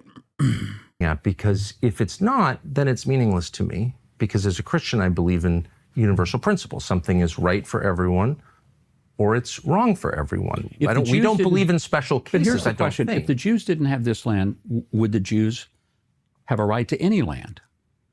I don't know. I'm not attacking the Jews. I'm asking if this applies to every people and every nation. Does every nation have the same right to its own homeland, to its own physical land, that you say Israel does? I feel like we're in a rabbit hole here. No, I think it's a very straightforward question. No, but does that right extend to other countries other than Israel? But the most important thing that is going on in our culture right now is whether or not the people that are yelling in the streets from the river to the sea, whether that's a legitimate point of view to say that there should not be a Jewish homeland. There should not be a Jewish state. You'll never hear me say that. I just want to know. I know you haven't said it, but that's the argument. It's one of the arguments going on globally. And the United States, excuse me, has a pretty narrow view, I would say, in our media culture, of what's happening around the world. There are plenty of countries having this debate. Stonehenge is a lot older than the first temple in Israel. And it was built by the same people who live there now. It's the same people. And they are being pushed off their island and outnumbered by people from other places. And so in Great Britain, in Ireland, which is also a country with a nation of people, a race, if you will, that is being displaced, replaced. Who are they being replaced by? Immigrants. Okay. It's cool that Mike Huckabee is so fucking predisposed with defending Israel that he like doesn't even understand that Tucker Carlson is doing like right-wing fascist agitprop, and it causes Mike Huckabee to come across as woke for a brief moment. Like, who's displacing them, Tucker? From other places. I just wanted to clarify because I was one of the. Well, just as a demographic matter, it's just like you can look at the numbers. It's not controversial. Just look at the numbers. There'll be a minority in their country. They're longer than. Stonehenge was built by the people that are still living there is so funny, especially when you talk about like England being invaded or displaced. It's one of the fucking dumbest arguments to make because England is mostly just famous for being invaded. Okay? Like throughout time, there's very rarely been a moment after they got done being invaded quite a bit, then they decided to do the invading with its naval fleet. But like, it's pretty funny for him to talk about England as though it's like this an invasion of England is this totally unique incident that has never happened throughout history. Every person that you consider to be, proper British is a product of those centuries of invasion. Jews have been in Israel, and so they're having this debate too. That's all I'm saying. And lots of places are having this debate. Sure. So does that principle apply to everyone, or is it specific just to Israel? I think it applies specifically to Israel. It applies to anyone who can prove that they have some connection to the land and connection to the history and connection to international Okay, Palestinians then? Like, that's fucking insane. law. But Israel, I think, does Why have do you an keep bringing up extraordinary... international law? So if, again... Well, no, but let me finish this, Yes. Tucker, because here's the point. We're talking about Christian Zionism. The idea that as a Christian, I believe in both the Old and the New Testament. Why wouldn't I? This argument fucking annoys the shit out of me, dude. I'm sorry. I don't give a fuck if every single Jewish person around the planet could directly trace their lineage back to what is now known as the state of Israel. Okay? I don't care. Why should anybody care about this? Does that mean they get to fucking wipe out the people that are living there? Are you fucking stupid? There is no world in which this kind of argumentation is applied in 2026. The very fact that, like, you know, some Ashkenazis can't trace their fucking lineage back to Israel or whatever is irrelevant to the conversation. It's also obviously not true. Like, there are plenty of people that have you know, mixed throughout the land over time, over thousands of fucking years. But, like, I genuinely think that argument, even if it was 100% correct, is not useful in this conversation at all. Okay? The people that tried to make this conversation, also by making up this like fake mythology around peoples, was literally Nazi Germany. A person of the book. There are 80 million evangelical Christians in the United States. What makes us who we are is our adherence to the Scripture, our belief that the Bible, all of it, not part of it, but all of it, is the Word of the living God. Yeah.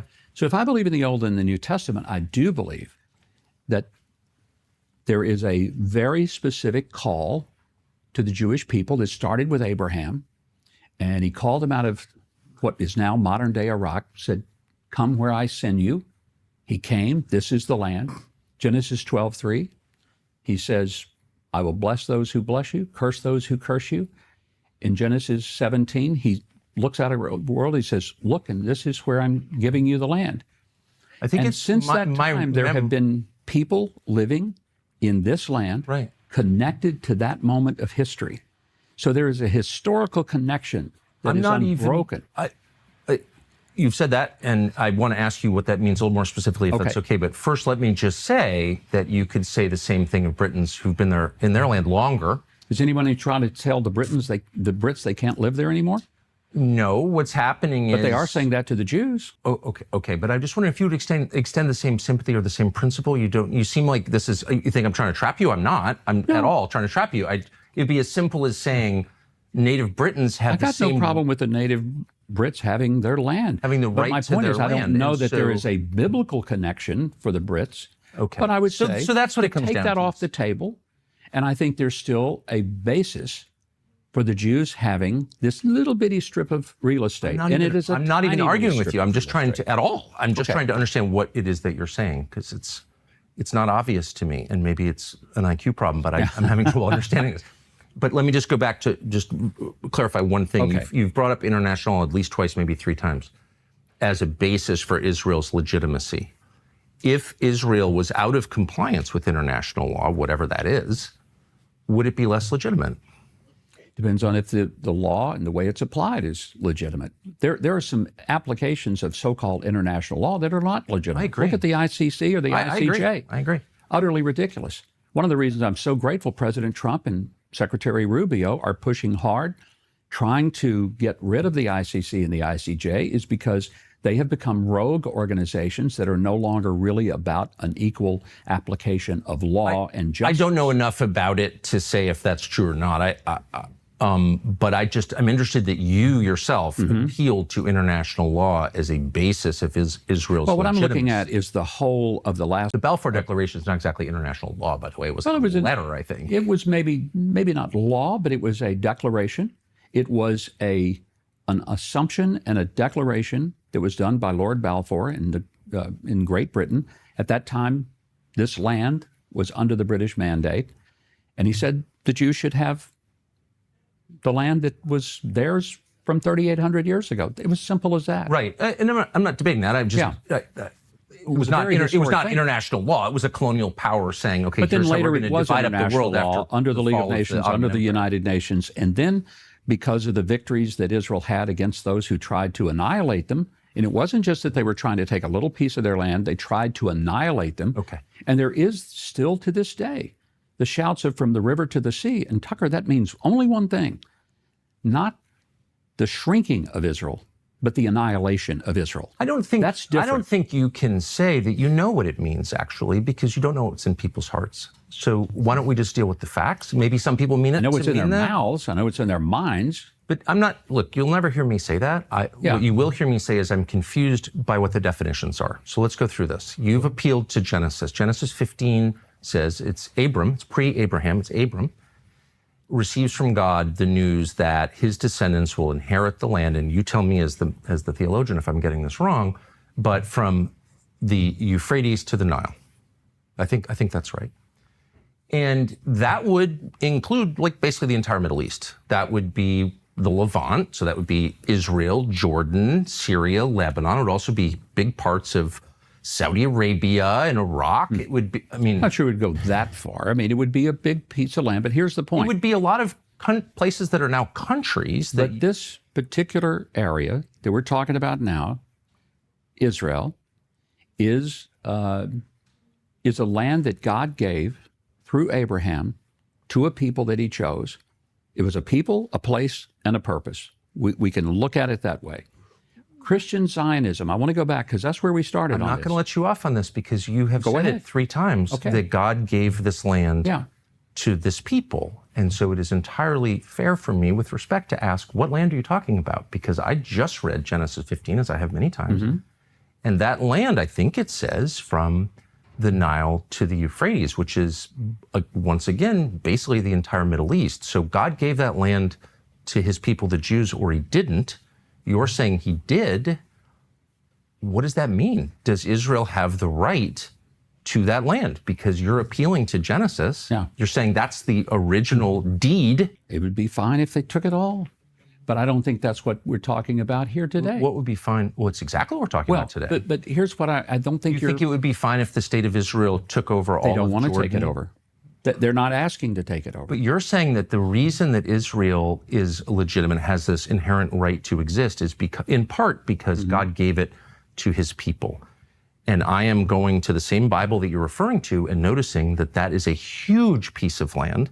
So if God gave them that land, then they have a right to take it now by your definition, unless I'm missing something completely. Well, I think you're missing something because they're not asking to go back to take all of that, but they are asking to at least take the land that they now occupy, they now live in, they now own legitimately, and it is a safe haven for them. Well, but may I ask though, because you're explaining what Christian Zionism is and your theological beliefs. And you think you just said it would be fine with you if the state of Israel took all of Jordan, all of Syria, all of Lebanon. That's really not exactly what I'm trying to say. I'm asking, Tucker. Is that what you said? I thought that's what you just said. It was somewhat of a hyperbolic statement in that, if that's what you feel like that we're talking about, but it isn't. We're talking about this land that Israel, the state of Israel, now lives in and wants to have peace in. They're not trying to take over Jordan. They're not trying to take over Syria. They're not trying to take over Iraq or anywhere else. But they do want to protect Lebanon? Their people. No, they're not trying to take over Lebanon. As a religious man, as a Christian Zionist, you agree with a lot of religious communities here in Israel that the justification for this country is theological. It's a contract between God and his people. And I'm telling you that contract includes a tract of land that is much larger than the current nation state. So you may be a bigger Zionist than even the Jews are that live in Israel. I'm trying to understand the implications of your theology for geopolitics, because you're saying that the present government of Israel has a moral right to take over what are now other people's countries. No, I didn't say that, Tucker. Then what are you saying? I'm simply saying that the people who live in Israel, I think, have a right to have security, have safety.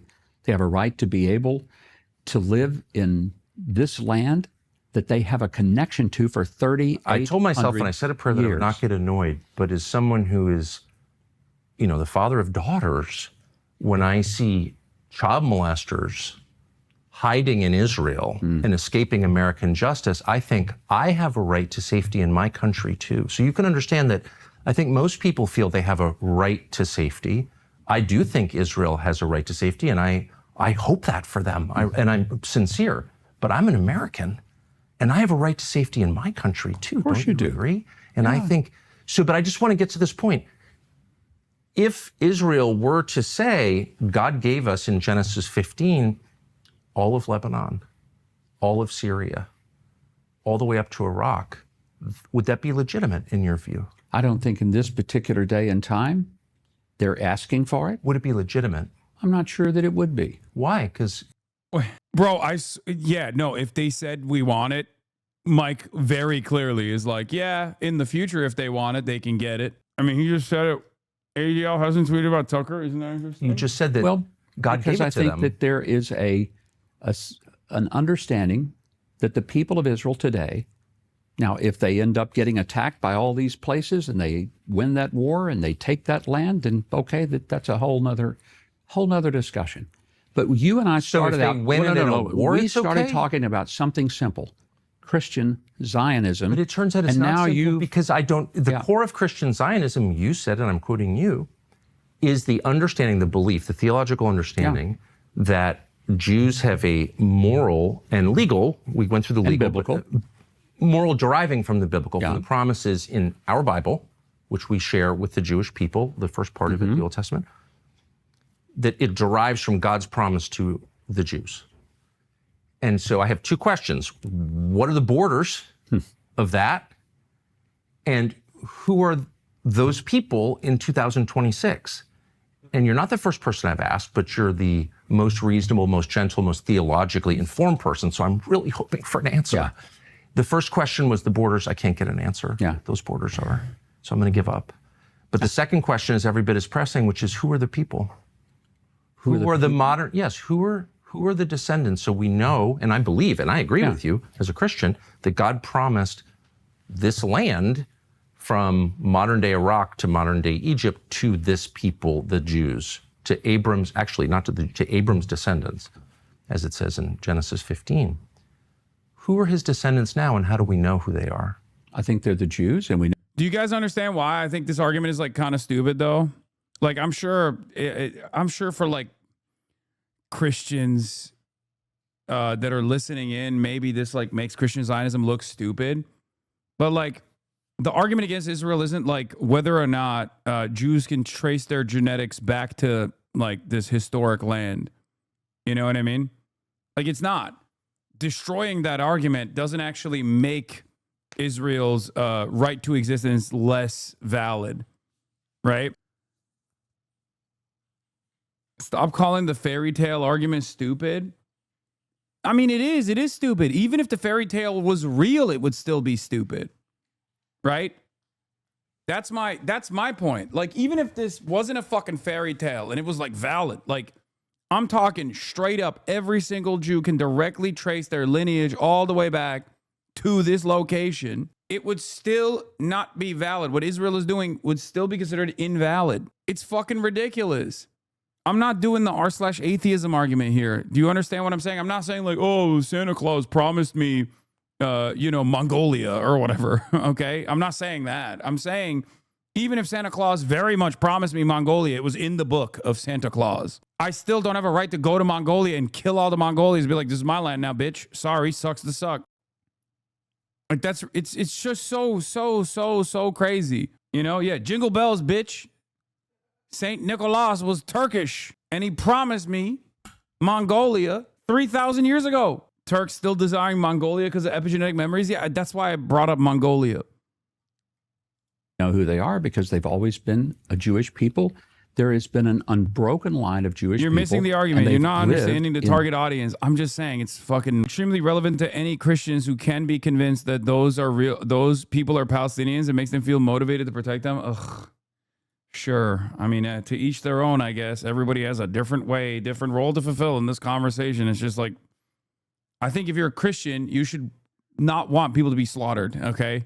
It shouldn't be like, oh, well, those are the original Christians that Israel is now slaughtering.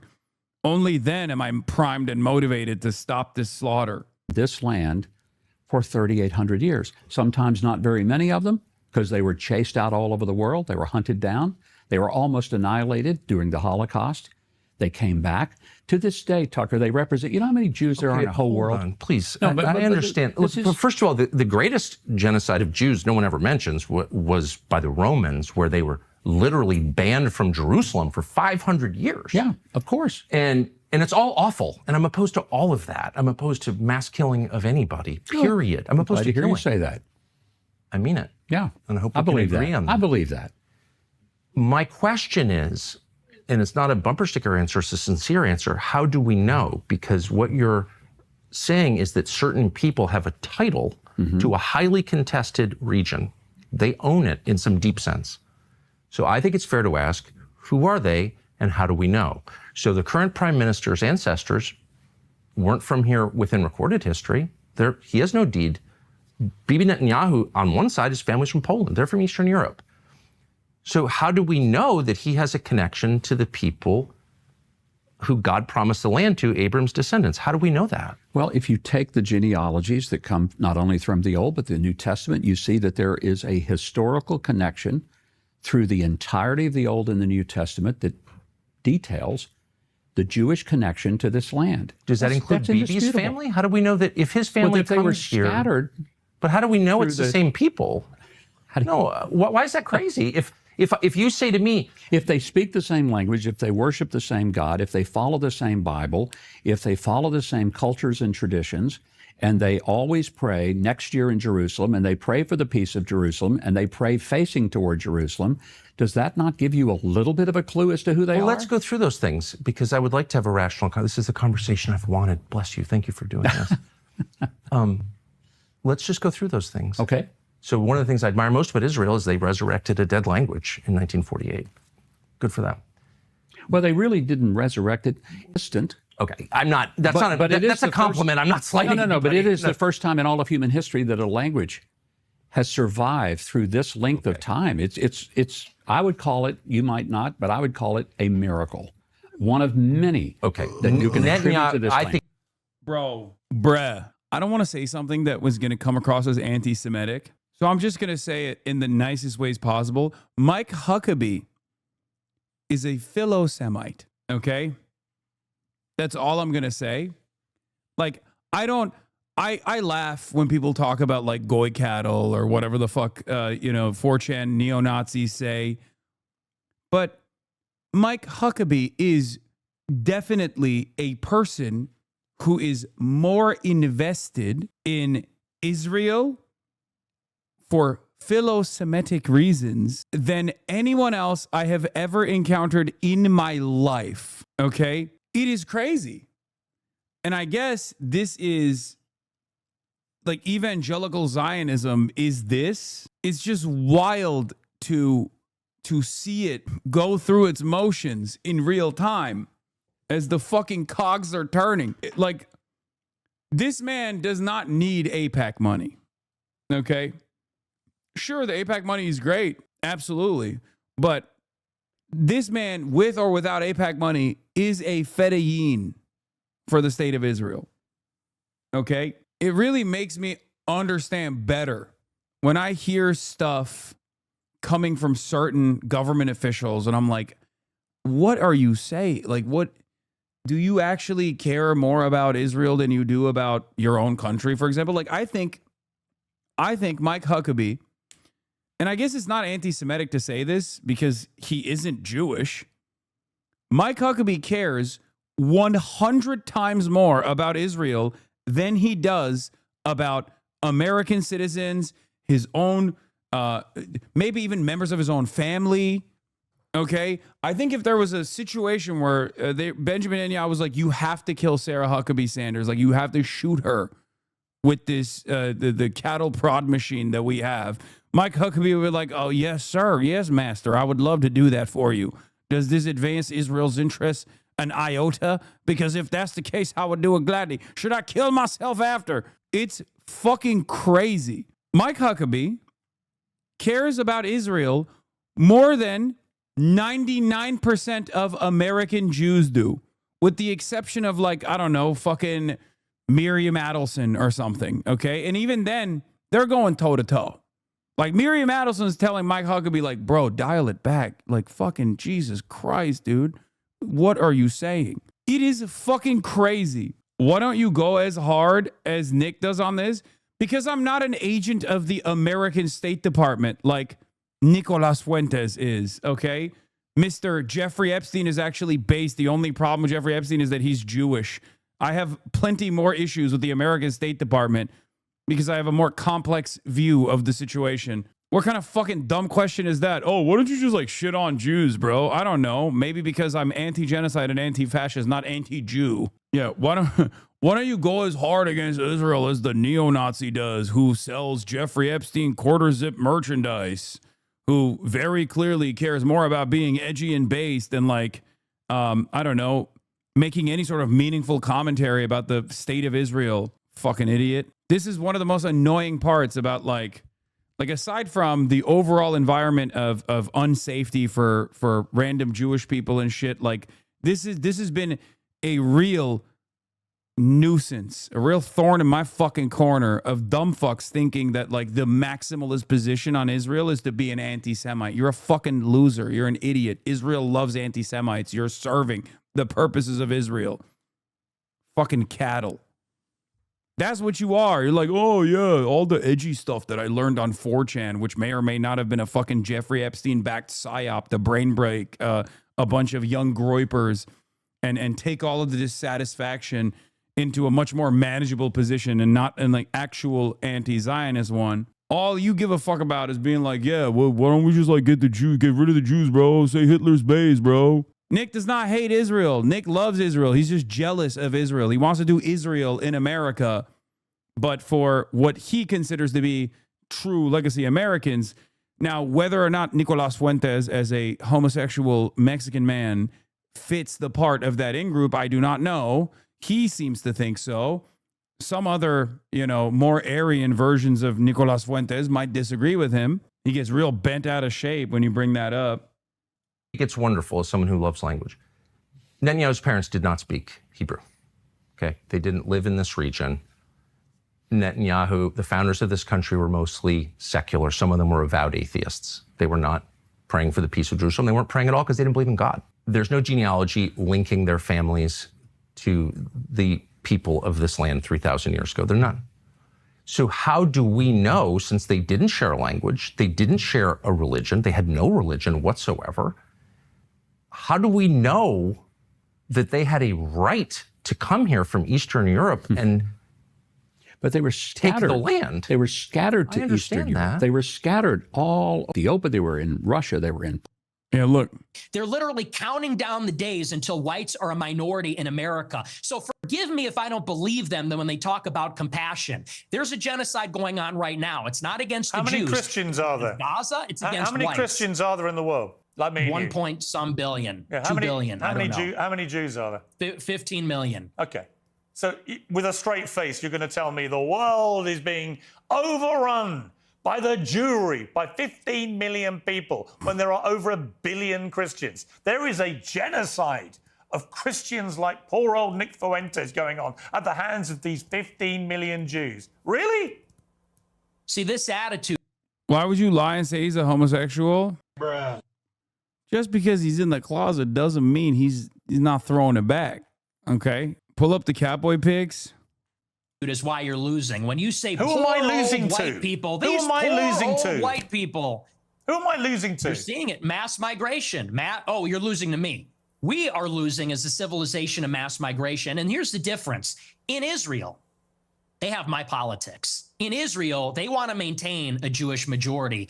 If they had it their way, it would only be Jewish people. They're fighting like hell so that Jewish people can have as much territory, a Jewish state. They can be proudly Jewish in their own land. Whereas in America, we are being besieged by 10 There it is. I mean, this is the most honest assessment.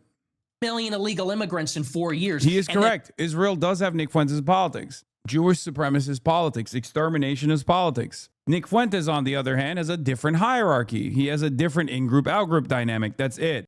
whites and Christians are going to be the minority. And that's true in Canada, Australia, all the countries in Europe. So you could say there's 2 billion people, but what's the proportionality? What is the percentage of people being born that are white? Where's the... Okay, the rest of it is just like white genocide nonsense. Poland, they were throughout Asia. Jews were all over the place, but they were still Jews. But they were still Jews. Okay, That's so then what let me made get to them the unique. nub of the question, since again, a lot is at stake, a lot of money is at stake. Land is very valuable.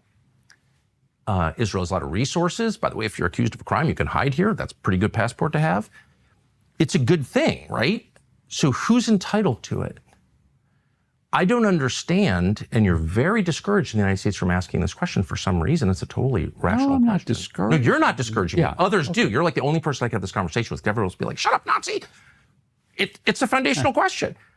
Are you speaking of an ethnic group or a religious group? Well, I think you're looking at, for many people, it is religious.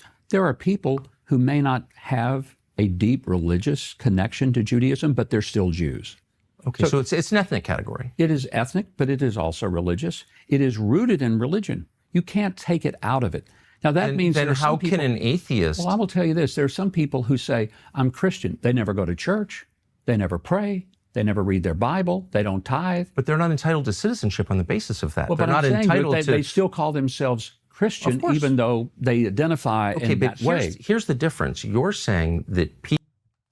If he wants to fucking cook Tucker Carlson, he could be like, don't you love it when white Christian nations want to come to the United States of America? White Christian nationals? Why can't the Jews have that, Tucker?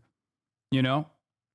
Because that's it. That's where you get Tucker Carlson. You can just do the same thing to Nick Fuentes as well. If someone is obsessed with demographic replacement or whatever psychotic nonsense they have, because this is what all nationalists believe at the end of the day, you could just easily turn this around and be like, oh, well, why can't Jews have this thing? Why? Isn't it wonderful if America was more tolerant to white Christians coming from all around the world? Wouldn't you want to combat against this demographic replacement that you talk about by allowing more white Christians? People who have this identification have a deed to a huge chunk of land on the Mediterranean, okay? So there's, you know, it's a right. You keep telling me it's a right. And so it's totally fair to say, if you come to my house and say, I've got the title to your house, I get to ask, may I see it? Where'd you get it? And that's exactly what happened here. People from Europe, Eastern Europe, came here, in a lot of cases atheists, and kicked out a lot of people who lived here. Land. Well, but They did not just throw people out. They bought a lot of land. There's no They question did about buy that. a lot of land. But they The also, whole in idea of Zionist 1948, movement kicked out a lot of people. in the war.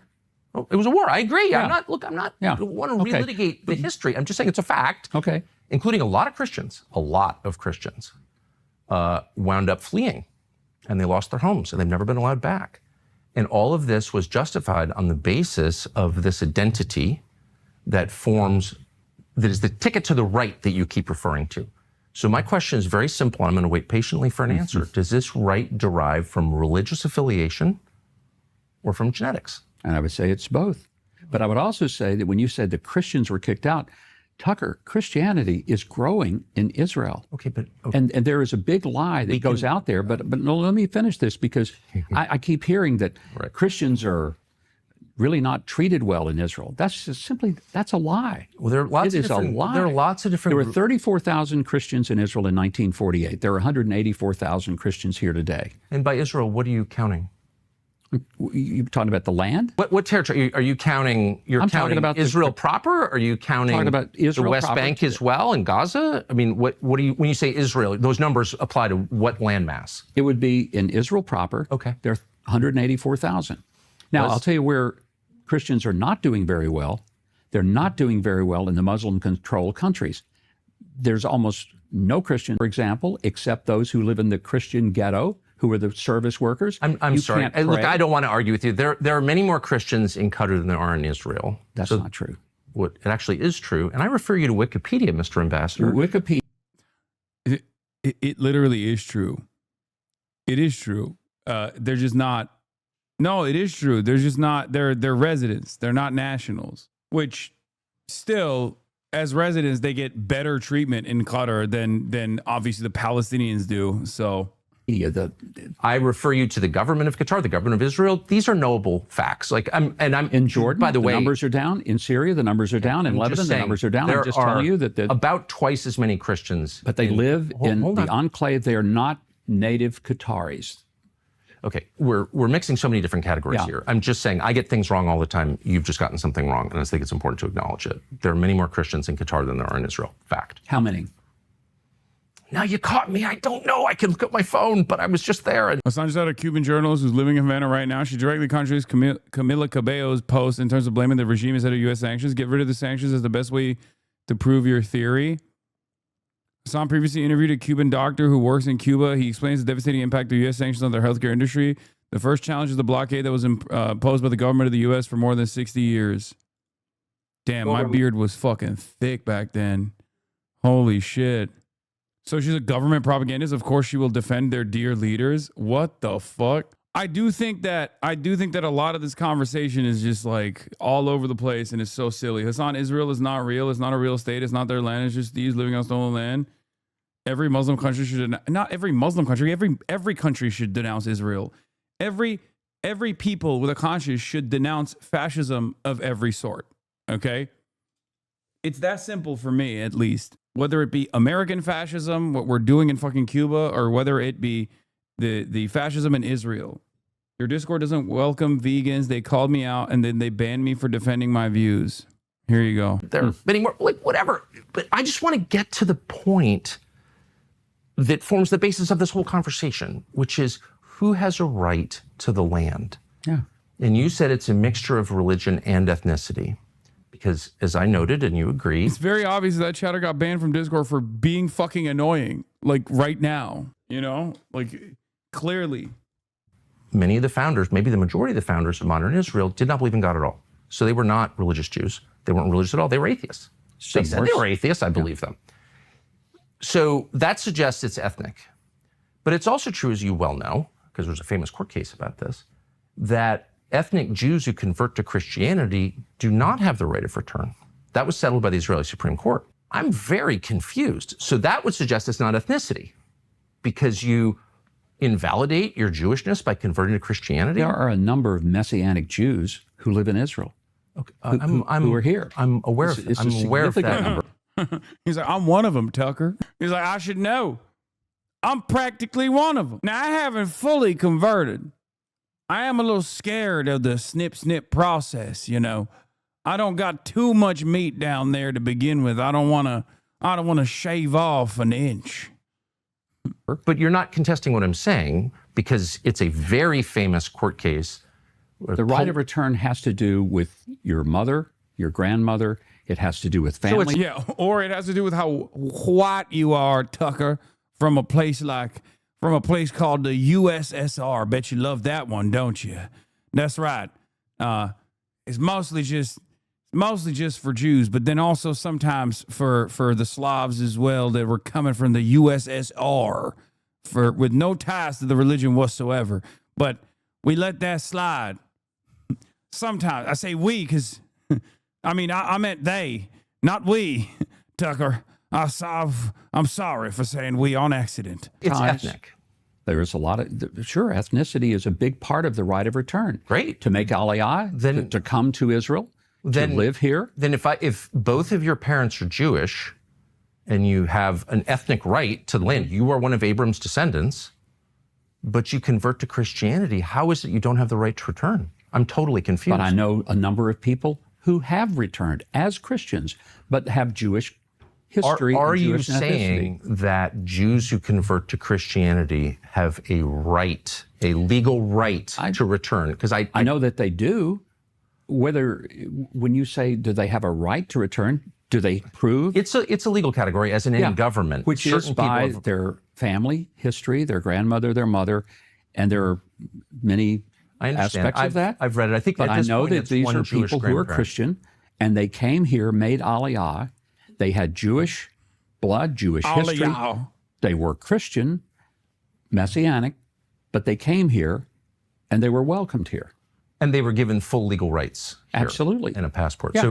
So clearly, it's not true that you invalidate your right of return by converting to Christianity. That's just false. I'm not aware of that. I know that there are a number of Christians here. I go to church with Christians every week here. Of course. And but do you have a right to come and say, I am an ethnic Jew, even though I practice Christianity, therefore I have every bit as much right to move into a settlement in the West? The answer is no. Yeah, as far as I understand, you also, even if you've converted to Judaism, you can't even be like, I don't even think you can be Reform, right? Someone in the chat might correct me. Right? Isn't it like a specific type of Judaism? If you are a convert, if you went from Christian to Judaism, then you have to be Orthodox, no? Or am I crazy? I thought it was only Orthodox, but I don't know. If you want to be if you want to get citizenship, 2021 Israeli Supreme Court ruling, individuals who have undergone reform and conservative conversion in Israel are recognized as Jews for the purpose of the law of return. Oh, okay. So 2021, yes, you have to be Orthodox, but it says here, the Insular Independent says 2021 Israeli Supreme Court ruling allows individuals who have undergone reform and conservative conversions in Israel are recognized as Jews for the purpose of the law of return. I guess before 2021, you had to be, maybe before 2021, you had to be Orthodox, but now you don't have to be? Bank or into East Jerusalem or anywhere I want, Galilee, anywhere, because I'm returning to the land of my forefathers. I have a legal right in the state of Israel, even though I've converted to Christianity. You're saying that's true? I'm saying I know people who've done it. Now, can I tell you what the law specifically is? I'm not sure. Because well, it's really I'm a Christian. I don't have any Jewish roots, so therefore I cannot quote you the law. If you want me to do that, I'll look at it. Well, it really matters because you're saying, in fact, people in the United States are being called anti-Semites. A lot of them, including me, because they somehow don't believe that Israel has a right to this land. Do you think Israel has a right to this land? No, you haven't defined what the land is, and you haven't defined who Israel is. So I really don't know. It is the land they're living in now, the borders that they have. The borders are moving. The borders. Yeah, the borders moved literally this year. So fuck you mean the borders. Bitch, Israel took over 50% of the Gaza Strip. Now, does that mean that's a part of Israel now? Like, are we recognizing this annexation? Is it legal now? You can't, Israel's the one country that you really can't be like, oh, well, the borders that it has now, because it might change next year. Never in the appropriate direction, unfortunately. Have moved in the last year. What do you mean the borders have moved? Well, they are the 1967 borders. I'm including, the East West Jerusalem and Judea and Samaria. What are the borders of Judea and Samaria? Well, you basically take the Jordan River, and it's west of the Jordan River to the Mediterranean Sea, to the Lebanon border. And Israel did have control of the Sinai. They gave that to Egypt. They had control of it. Right. They gave it away in 1979 in the peace agreement.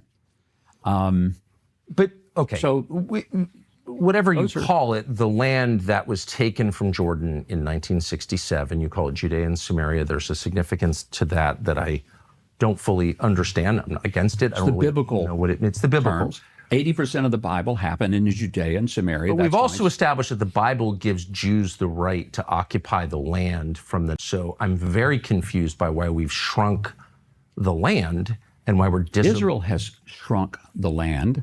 They have made that decision. Okay. That's why they gave away Gaza. They gave away the Sinai. Now's the part They've for given the away real a question. lot of things. Abram's descendants are the ones who have the right to have this land, correct? Yes. Okay. Why don't we do genetic tests?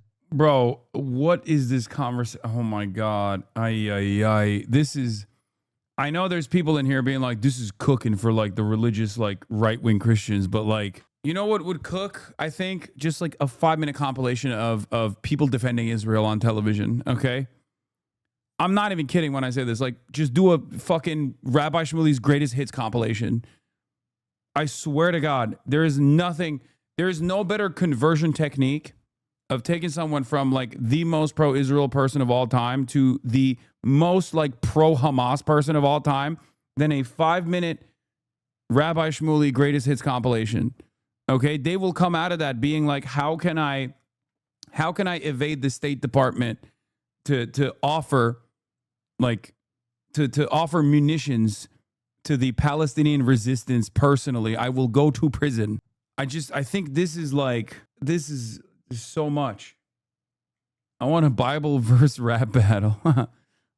Bro, it's this or anti-Semitism to get the right-wingers on board. Tragically, that's all hitting for these ghouls, not because the other argument won't work, because right-wingers won't make them. On everybody in the land and find out who Abram's descendants are. It's really simple. We've cracked the human genome. We can do that. Why don't we do that? Would you be against doing that? I have no idea what that would prove. I mean, maybe it would be. What do you mean? It would prove who Abram's descendants are and who has a right to live here and who doesn't, according to the theology that you yourself just explained. And so I'm very confused as to why we don't do that. If you believe the theology that you've just explained to me. Would we do that all over the world? Well, and everybody this is the only country in the world that you've said has this covenant with God, that this people have a moral and legal right to the land. What about people who convert to Judaism? Would they have a right? Well, you've just said. I mean, that there are it's not converts to Judaism, so you just told they me can make Aliyah. They may not have. You've just DNA. told me that it doesn't matter. You told me moments ago. I'm trying to keep track. Okay. That it doesn't matter whether or not you believe in God or whether or not you Judaism or rabbinic Judaism, which is something else that I don't even know if we should. I don't even know what that means. But it doesn't matter whether you're, quote, a religious Jew or not. What matters is that you are part of the Jewish people to whom God gave this land that extends from the Nile to the Euphrates. And so if you believe that, wouldn't you want to know with a burning passion who those people are? And because of science, we can now know who those people are. So why aren't we finding out? I guess you could propose a DNA test for everybody who comes here, everybody who lives here. But the point I'm comfortable with secular nation states where none of this is done on the basis of blood. I'm uncomfortable with that. I'll just say that. But there are people who may not have bloodlines, but who have converted to Judaism. Are they going to be able to live here? Are you going to kick them out? By your standards, they can't live here because I've you've just never told said, me no, that they have a right to live here because God gave them the land because they're the descendants of Abram. They're the descendants of Abraham. But if they're the spiritual descendants of Abraham and they've now decided that they're converting to Judaism, then do they have a right to live in Israel? Well, there's a whole legal literature in Israel on that question. And my understanding is that certain types of modern Judaism qualify a person and other types don't. Is that your understanding? Oh, yeah, they're getting I don't believe that people converted, and I could have this wrong, but I know people who've faced this personally, know people. I don't believe people who've converted in a Reform synagogue have the... He's talking about Tony Double Circ, my goat. Tony Two-Tone, Tony Double Snip. Not Orthodox, not allowed. They got to fix that up. The right of return. I don't think that is, because I know people who've married into Jewish families and they find out they don't have the right of return. He's talking about fucking Quentin Tarantino. So that is perplexing to me. Yeah, I know, my experience is a little different than yours. I know people who have definite Jewish connections, family relations, but now they're Christian. Some are not necessarily practicing Jews. They're not. They're more secular Jews, as you've discussed. But they come back here. Okay, I'm not against that. I'm just wondering, since you began this conversation by asking me, did I think they had a right to come here? Yeah, that's what my Zionism question is. was, on what basis do they have the right? Yeah. And you said because God granted it to them. And I also said because that there should be a land where Jews can live in peace and safety. And I asked you what a Jew was, and you couldn't answer it. You said I didn't it partly is religious, but doesn't have to be. It's partly genetic, but it doesn't have to be. And so that you can see why I'm confused. I think I was very clear that being Jewish is an identification either through blood or through faith that you're Jewish. It may be that you're a blood Jew, but you don't necessarily practice Judaism, just like there are people who say they're Christian, but they don't do a thing to demonstrate what Christian There are a lot of means. bad Christians, including me some of the time, a lot of the time.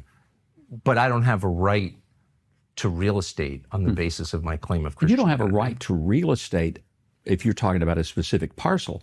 But if you're talking about a land, I think what we're talking That's about real is estate. That's all I'm, Yeah, all I'm saying. and there was Jew a sounds like a designation Warhammer race. to the family of nations of the world that there would be a Jewish homeland. Why did you ask this to Bernie? That's what some chatters want me to do. To have this conversation with Bernie Sanders as though he would agree with any of this shit. Bro's going to everybody but you. Hey, they see. Oh, Big Gav on Midas Touch. Yeah, he'll go to any outlet but this one. He'll go to any outlet but face a constituent, okay? And not just any constituent. Like, I pay a lot of fucking taxes in this goddamn state. This is so fucking boring. Just this part of the talk. I do like when the hogs fight each other, but this part, what is a Jew question, is so stupid. Yeah. Same question Adolf Hitler also asked. And two guys that are descendants of his ideology with minor differences are having this conversation. The age-old question, once again, what is a Jew? Oh, man. I mean, this is the biggest... You've appealed to Genesis. This is the biggest takeaway. I was like not fully paying attention when he said this, but... Says it's Abram, it's pre-Abraham, it's Abram, receives from God the news that his descendants will inherit the land, and you tell me as the theologian if I'm getting this wrong, but from the Euphrates to the Nile. I think that's right.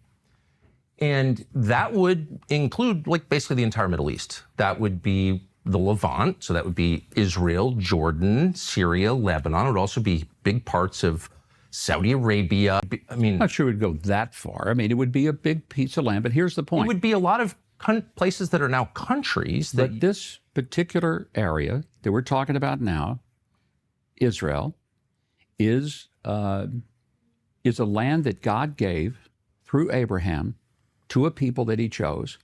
It was a people, a place, and a purpose. We can look at it that way.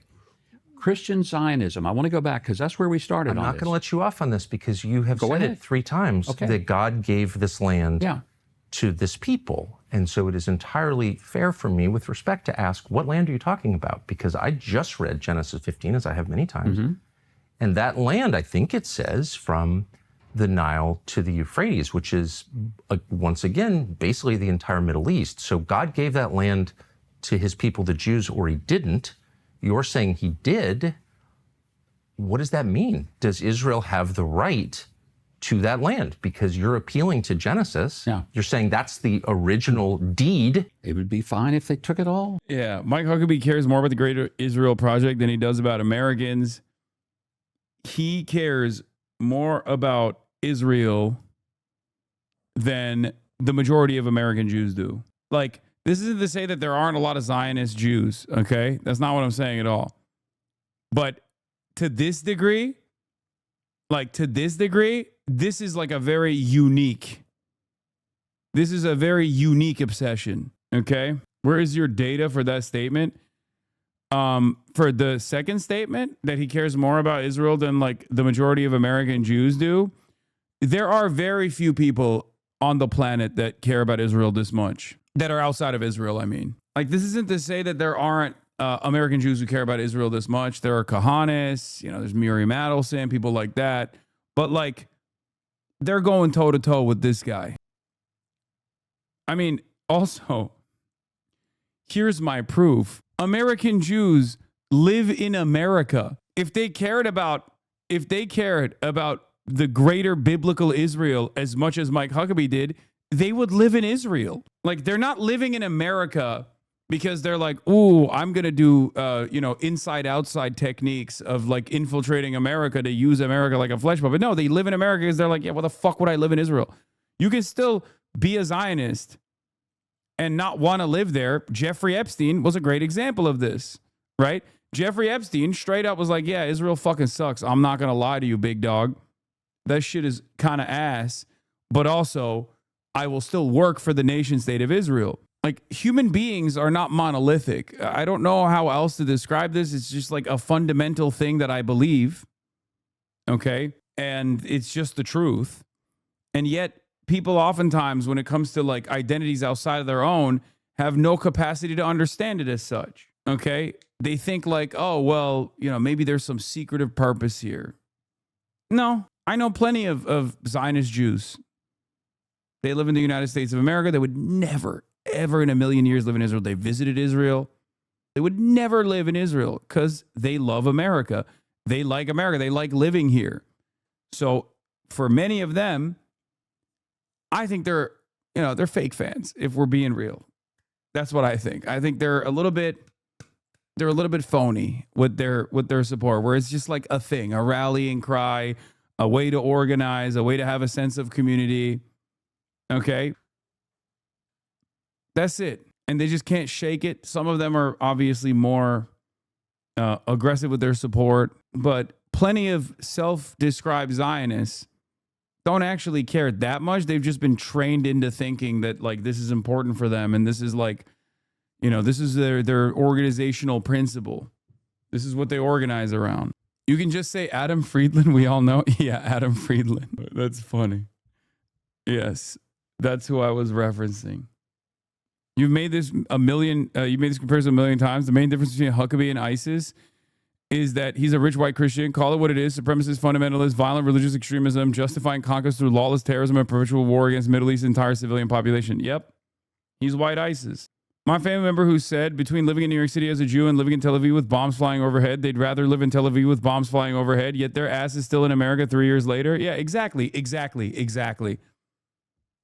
Very common attitude where I know this from my friends who are anti-Zionist Jews who have this conversation with their relatives, where they'll be like, you know what the toughest place to live in the world as a Jew is right now? The Upper West Side. And it's like, that's not true. And that's not true. Okay? Please stop with this nonsense. That's not true. like you didn't even choose like a somewhat anti-Semitic area. You just chose the least anti-Semitic area. Like you're so insane. But also, if that was the case, you would be in fucking Israel, but you're not. You're not. Because you like living here. You're an American citizen. It just offers a little bit of spice into your life. God, the hysterics, man. The hysterics, dude. It was so post October 7, like that first couple of months was extra insane. Remember when the doxing trucks came out on every college campus? I could not believe it. I was like, I can't. Are other people not seeing what I'm seeing right now? Like, how are we just, will you hide me? Remember the fucking will you hide me campaign? Amy Schumer losing her dang mind. I mean, more so than usual. Yeah, it's easy to make the Israel-ISIS analogy since both fantasize about establishing ethno-religious supremacist states that stretch across the region. But while ISIS is a fringe minority scorned by everyone, Israel has the institutional backing of the world's most powerful states. I also agree with that take as well. I'm glad that the Israel-ISIS comparisons are coming out. Who could forget Beverly Hills area posting images of kidnapped victims on every light post? I know. Oh my God, with like 1 million fucking cameras on it too. And God forbid you touch God forbid you like sneeze in the direction of one of these fucking hostage posters. You're going to jail, big dog. We're putting your ass on the timeline. New York Post. Remember New York Post, like, putting it on the front page of the two ladies that like ripped one of the hostage posters, and they were like, nah, we don't give a fuck. Beast mode. That was like a big conversation that people were having at the time. It's like, is this the most anti-Semitic incident of all time? I don't know. Maybe the existence of Israel is the most anti-Semitic incident of all time. Yeah. Would you hide me?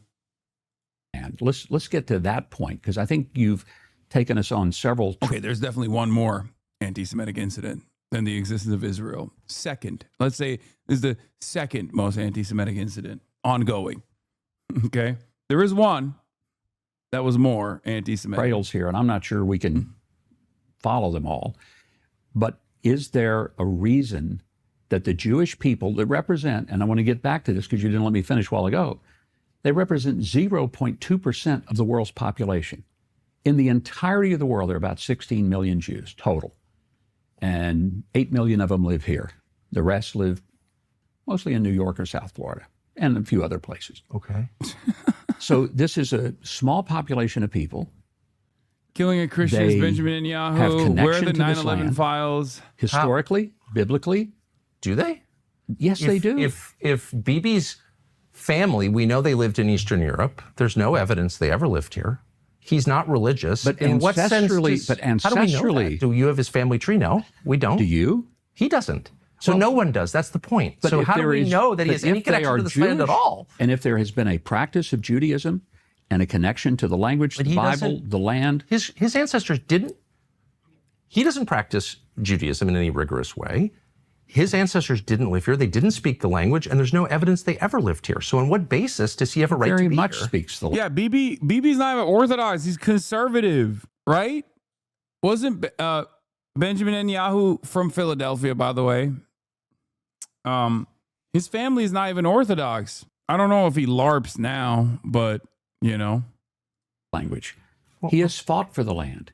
His family has fought for the You're land. dodging a No, I'm not very dodging. obvious question, which is where does this right come from? And the I've reason it's given you meaningful that is answer. because there are a lot of people in the territory that Israel controls today, particularly in the West Mm-hmm. Bank, who, through genetic testing, we can know their families have been here for thousands of years.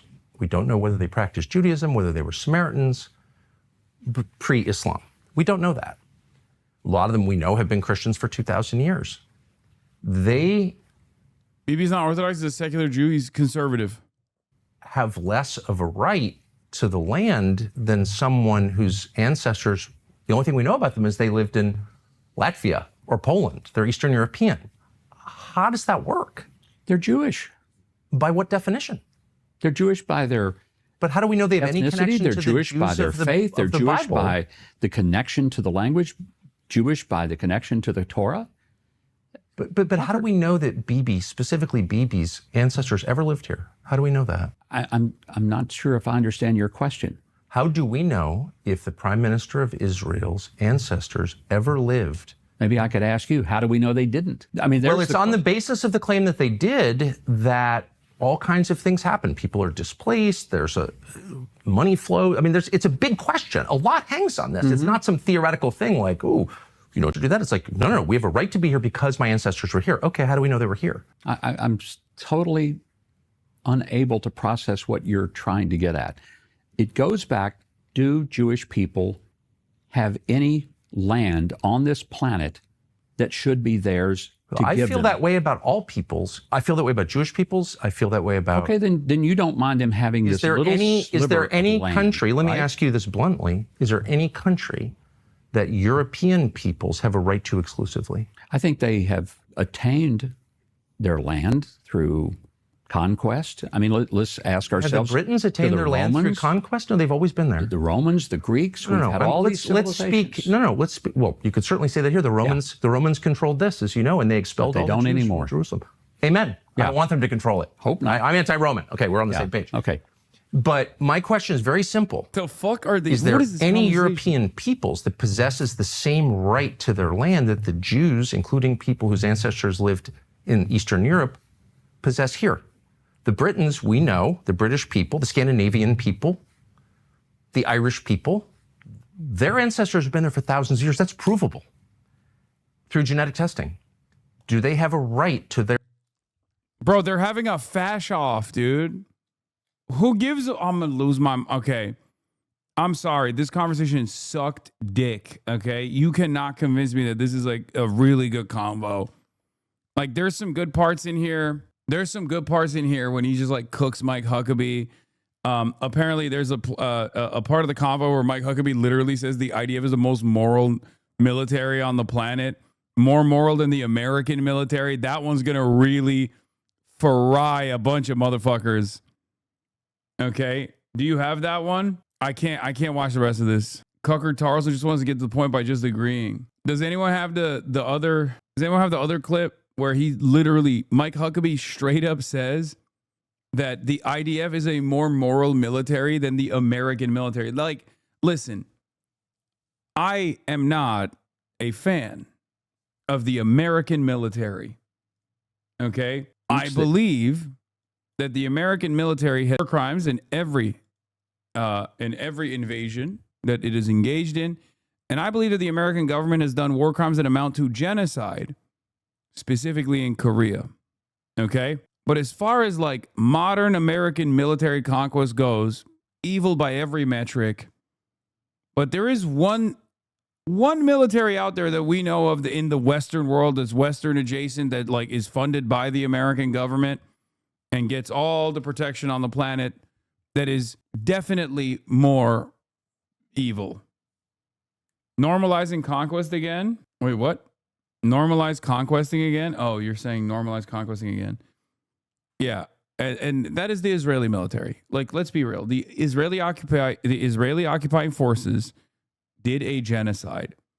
They are truly one of the most evil militaries in a long list of evil militaries. This entire conversation is worth the line where Huckster says it's fine if Israel takes over the entire Middle East. That line alone is God tier value in boosting anti-Zionism globally. You were texting when he said it first, but that shit's going to go viral as fuck. I know. I also quote retweeted it as well.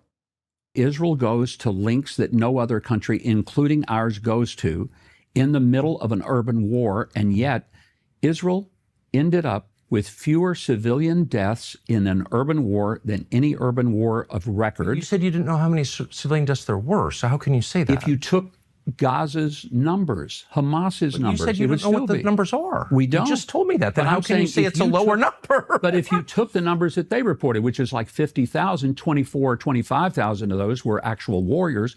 How many civilians? If you I think took the all of their numbers numbers, range from 120 No. to 78. Those are the ones I just read. I don't know if that's real. I don't know either. I'm those asking are, you. Yeah, You're the and I'm US telling you, ambassador. those numbers I've not heard, have not read. The numbers that I think are more reportable are somewhere in the 60,000 range. Where do those come Most from? From the Gaza Health Ministry, But which you is said those were Hamas. invalid numbers. I think they are. I don't think that they're accurate, but I'm saying let's You're just saying assume they're inaccurate, but they prove that Israel's I'm doing a saying great job? let's assume that the most widespread numbers, the largest numbers that have been reported out of Gaza by Hamas, Yes. let's assume they're true. That's what I'm saying. I'm not saying they are true, but assume they're true. Let's just take them at their word. Then you still have a lower number of civilians killed than in any urban warfare environment in modern history. Fact. Is that a fact? Yes. What are you comparing it to? To any urban warfare. Name one. Iraq, Where in Afghanistan. Iraq? Where in Iraq? Where in Afghanistan? There aren't many urban areas in Afghanistan. I don't think there was any fighting in urban areas in Afghanistan. Kabul, I don't know. Were there pitched battles in Kabul over long periods of time? I don't. 20 years In Kabul? I don't think. throughout all of Afghanistan. But what were those rates? You're talking about what are the rates there? This is The number of objectively untrue, by the way. Like, there is no modern warfare equivalent of civilian to military casualty percentages that anyone comes close, for the record. What's his face? He's done like a lot of analysis on this. History Speaks? He's like he's always talking about it, and he's using History Speaks. And he's using like the most conservative estimates when he's talking about it too. It's not even like he's not even using like the Lancet study estimates at all.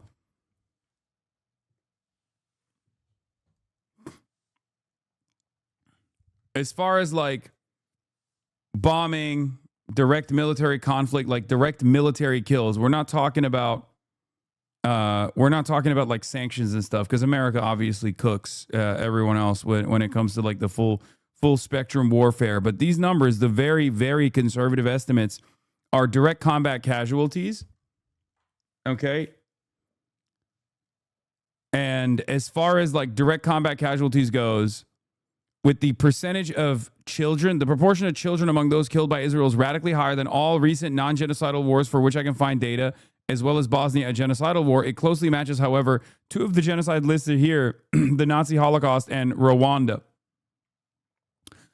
With the time frame and the number of children killed, well, not the number of children killed, but like the percentage of total violent fatalities, the proportion of children among those killed by Israel is radically higher than all recent non-genocidal wars for which we can find data on, as well as Bosnia, a genocidal war. It closely matches, however, two of the genocides listed here, the Nazi Holocaust and Rwanda.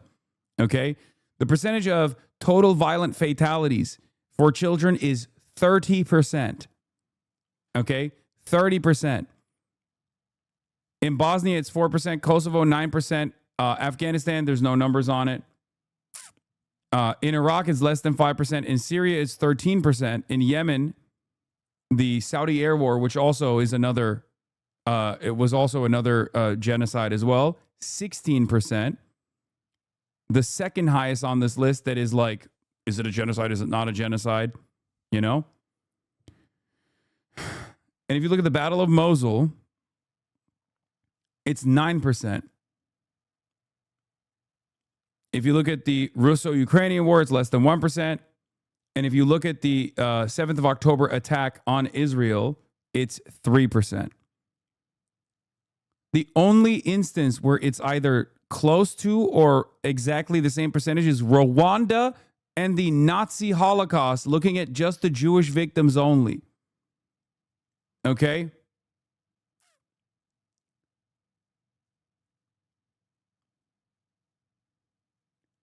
It's not a question. There is no question here. There's nothing. There's no comparison.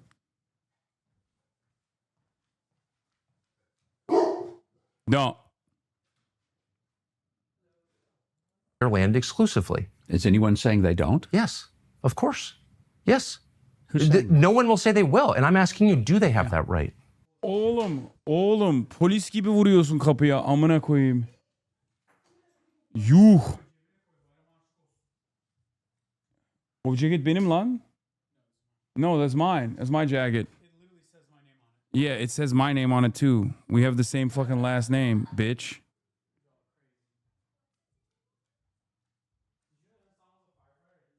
Anyway, Murat was just knocking on the door like the cops, like the police. Anyway, what the fuck? What else? Oh, we were looking at this. Sorry, I clicked on the wrong video. There's also one more. Hold on. Sure.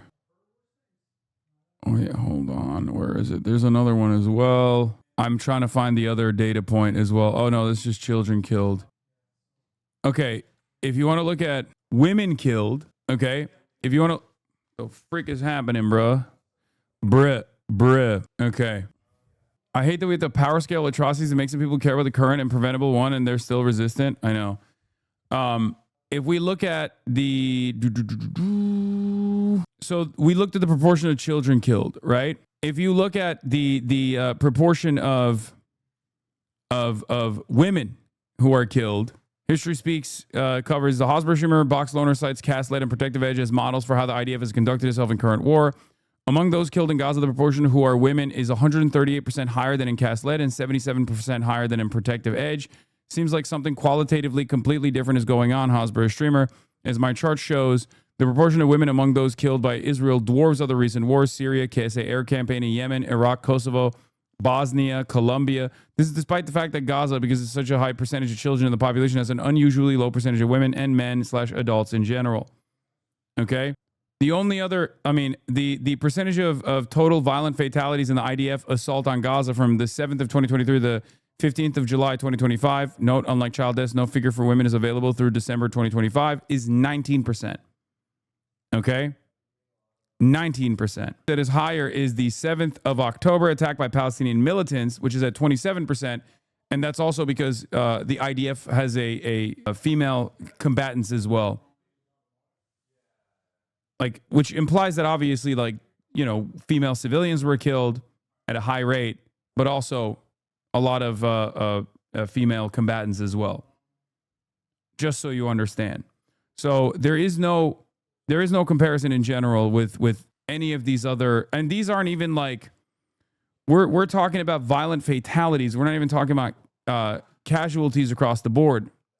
As this chatter correctly points to, it shouldn't be just children killed. There should also be children mutilated, maimed, dismembered, amputees, children with lifelong mental trauma. That's 100%. If you talk about children with lifelong mental trauma, that's 100% of the children in Gaza. Okay? But if you look at like the casualty numbers, which feature wounded, gravely, severely wounded children as well, the number obviously even skyrockets past that point. We're just looking at dead children that have been killed. Okay? It's fucking crazy. So when Mike Huckabee said such an insane thing that is so easily disprovable, you know, you got to bring this shit up. And this is like with the limited availability that we have to count this. People who were killed into the tens of thousands. I'm asking you to. I don't know the answer. I've never heard of any of this. You brought it up. You said the IDF has killed a lower proportion of civilians in urban warfare than in any urban conflict in modern history. I'd never heard that before. I don't know what are the controls for that. And you said, well, Would you agree America, that the U.S. military killed more But civilians. would you agree that the real tragedy was that Hamas continued to force this war? Hold on. You just way once beyond. again said that the IDF is more humane than the United States military. You just said that. You said in Iraq and Afghanistan, the U.S. military killed more civilians than the IDF did in Gaza. You just told me that. I never heard that before. And my question is, how do you know that? What are those numbers? And I'm trying to explain to you that there were extraordinary efforts to keep You don't number know the numbers, of do you? I think they were tens of thousands. I'll get them for you. Well, you brought it up. That's the only reason I'm pushing but I'm wearing a flag. I've worked for a country, and you. Do you? Do you, bitch? You're in the process of literally being like, the IDF is more moral than the American military. As an American citizen who is an American State Department employee, it's fucking nuts. I'm telling you, first of all, the dual loyalty trope obviously doesn't work with Mike Huckabee because he's not Jewish, which is part of the reason why I feel no need to restrain myself and can unload on him to the best of my ability as much as I want, because the whole anti-Semitism argument doesn't fucking fit here.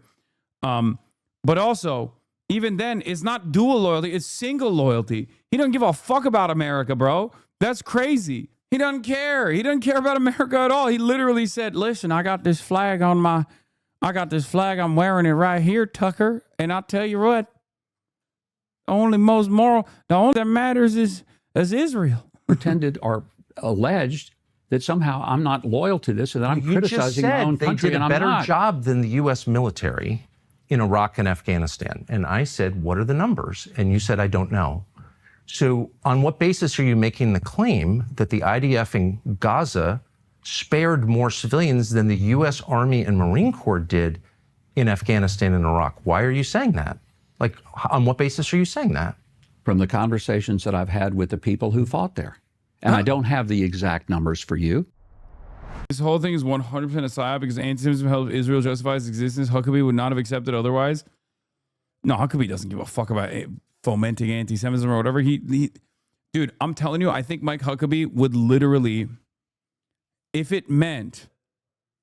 was a 1% chance that it would trigger rapture, and Mike Huckabee's like, if you hit this button and you nuke Washington, D.C., where there are, American Jews living there as well, okay, as well as all of the other Americans, he would not even hesitate. He'd be like, 1%, I'll take those odds. What do you mean? I wish Dems would lie like this. Most we get is a strongly worded letter. I don't think anti-Semitism helps Israel as much as they believe it does.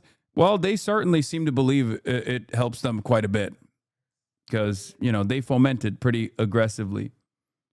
It is pretty nuts. I've never encountered a person in the real world like that. I'll tell you that. Oftentimes I'm fascinated with a new type of guy. I'm fascinated with like new types of guys. This is like I've read about guys like this, you know what I mean? But I've never seen them in the wild. I don't know how I would survive that encounter. But on that note, I'm going to end it here today. Ladies and gentlemen, boys, girls, and MBs, that'll be all for today on the broadcast, on the HasanAbi broadcast, because I'm tired and my brother's here. I'm going to go hang out with him.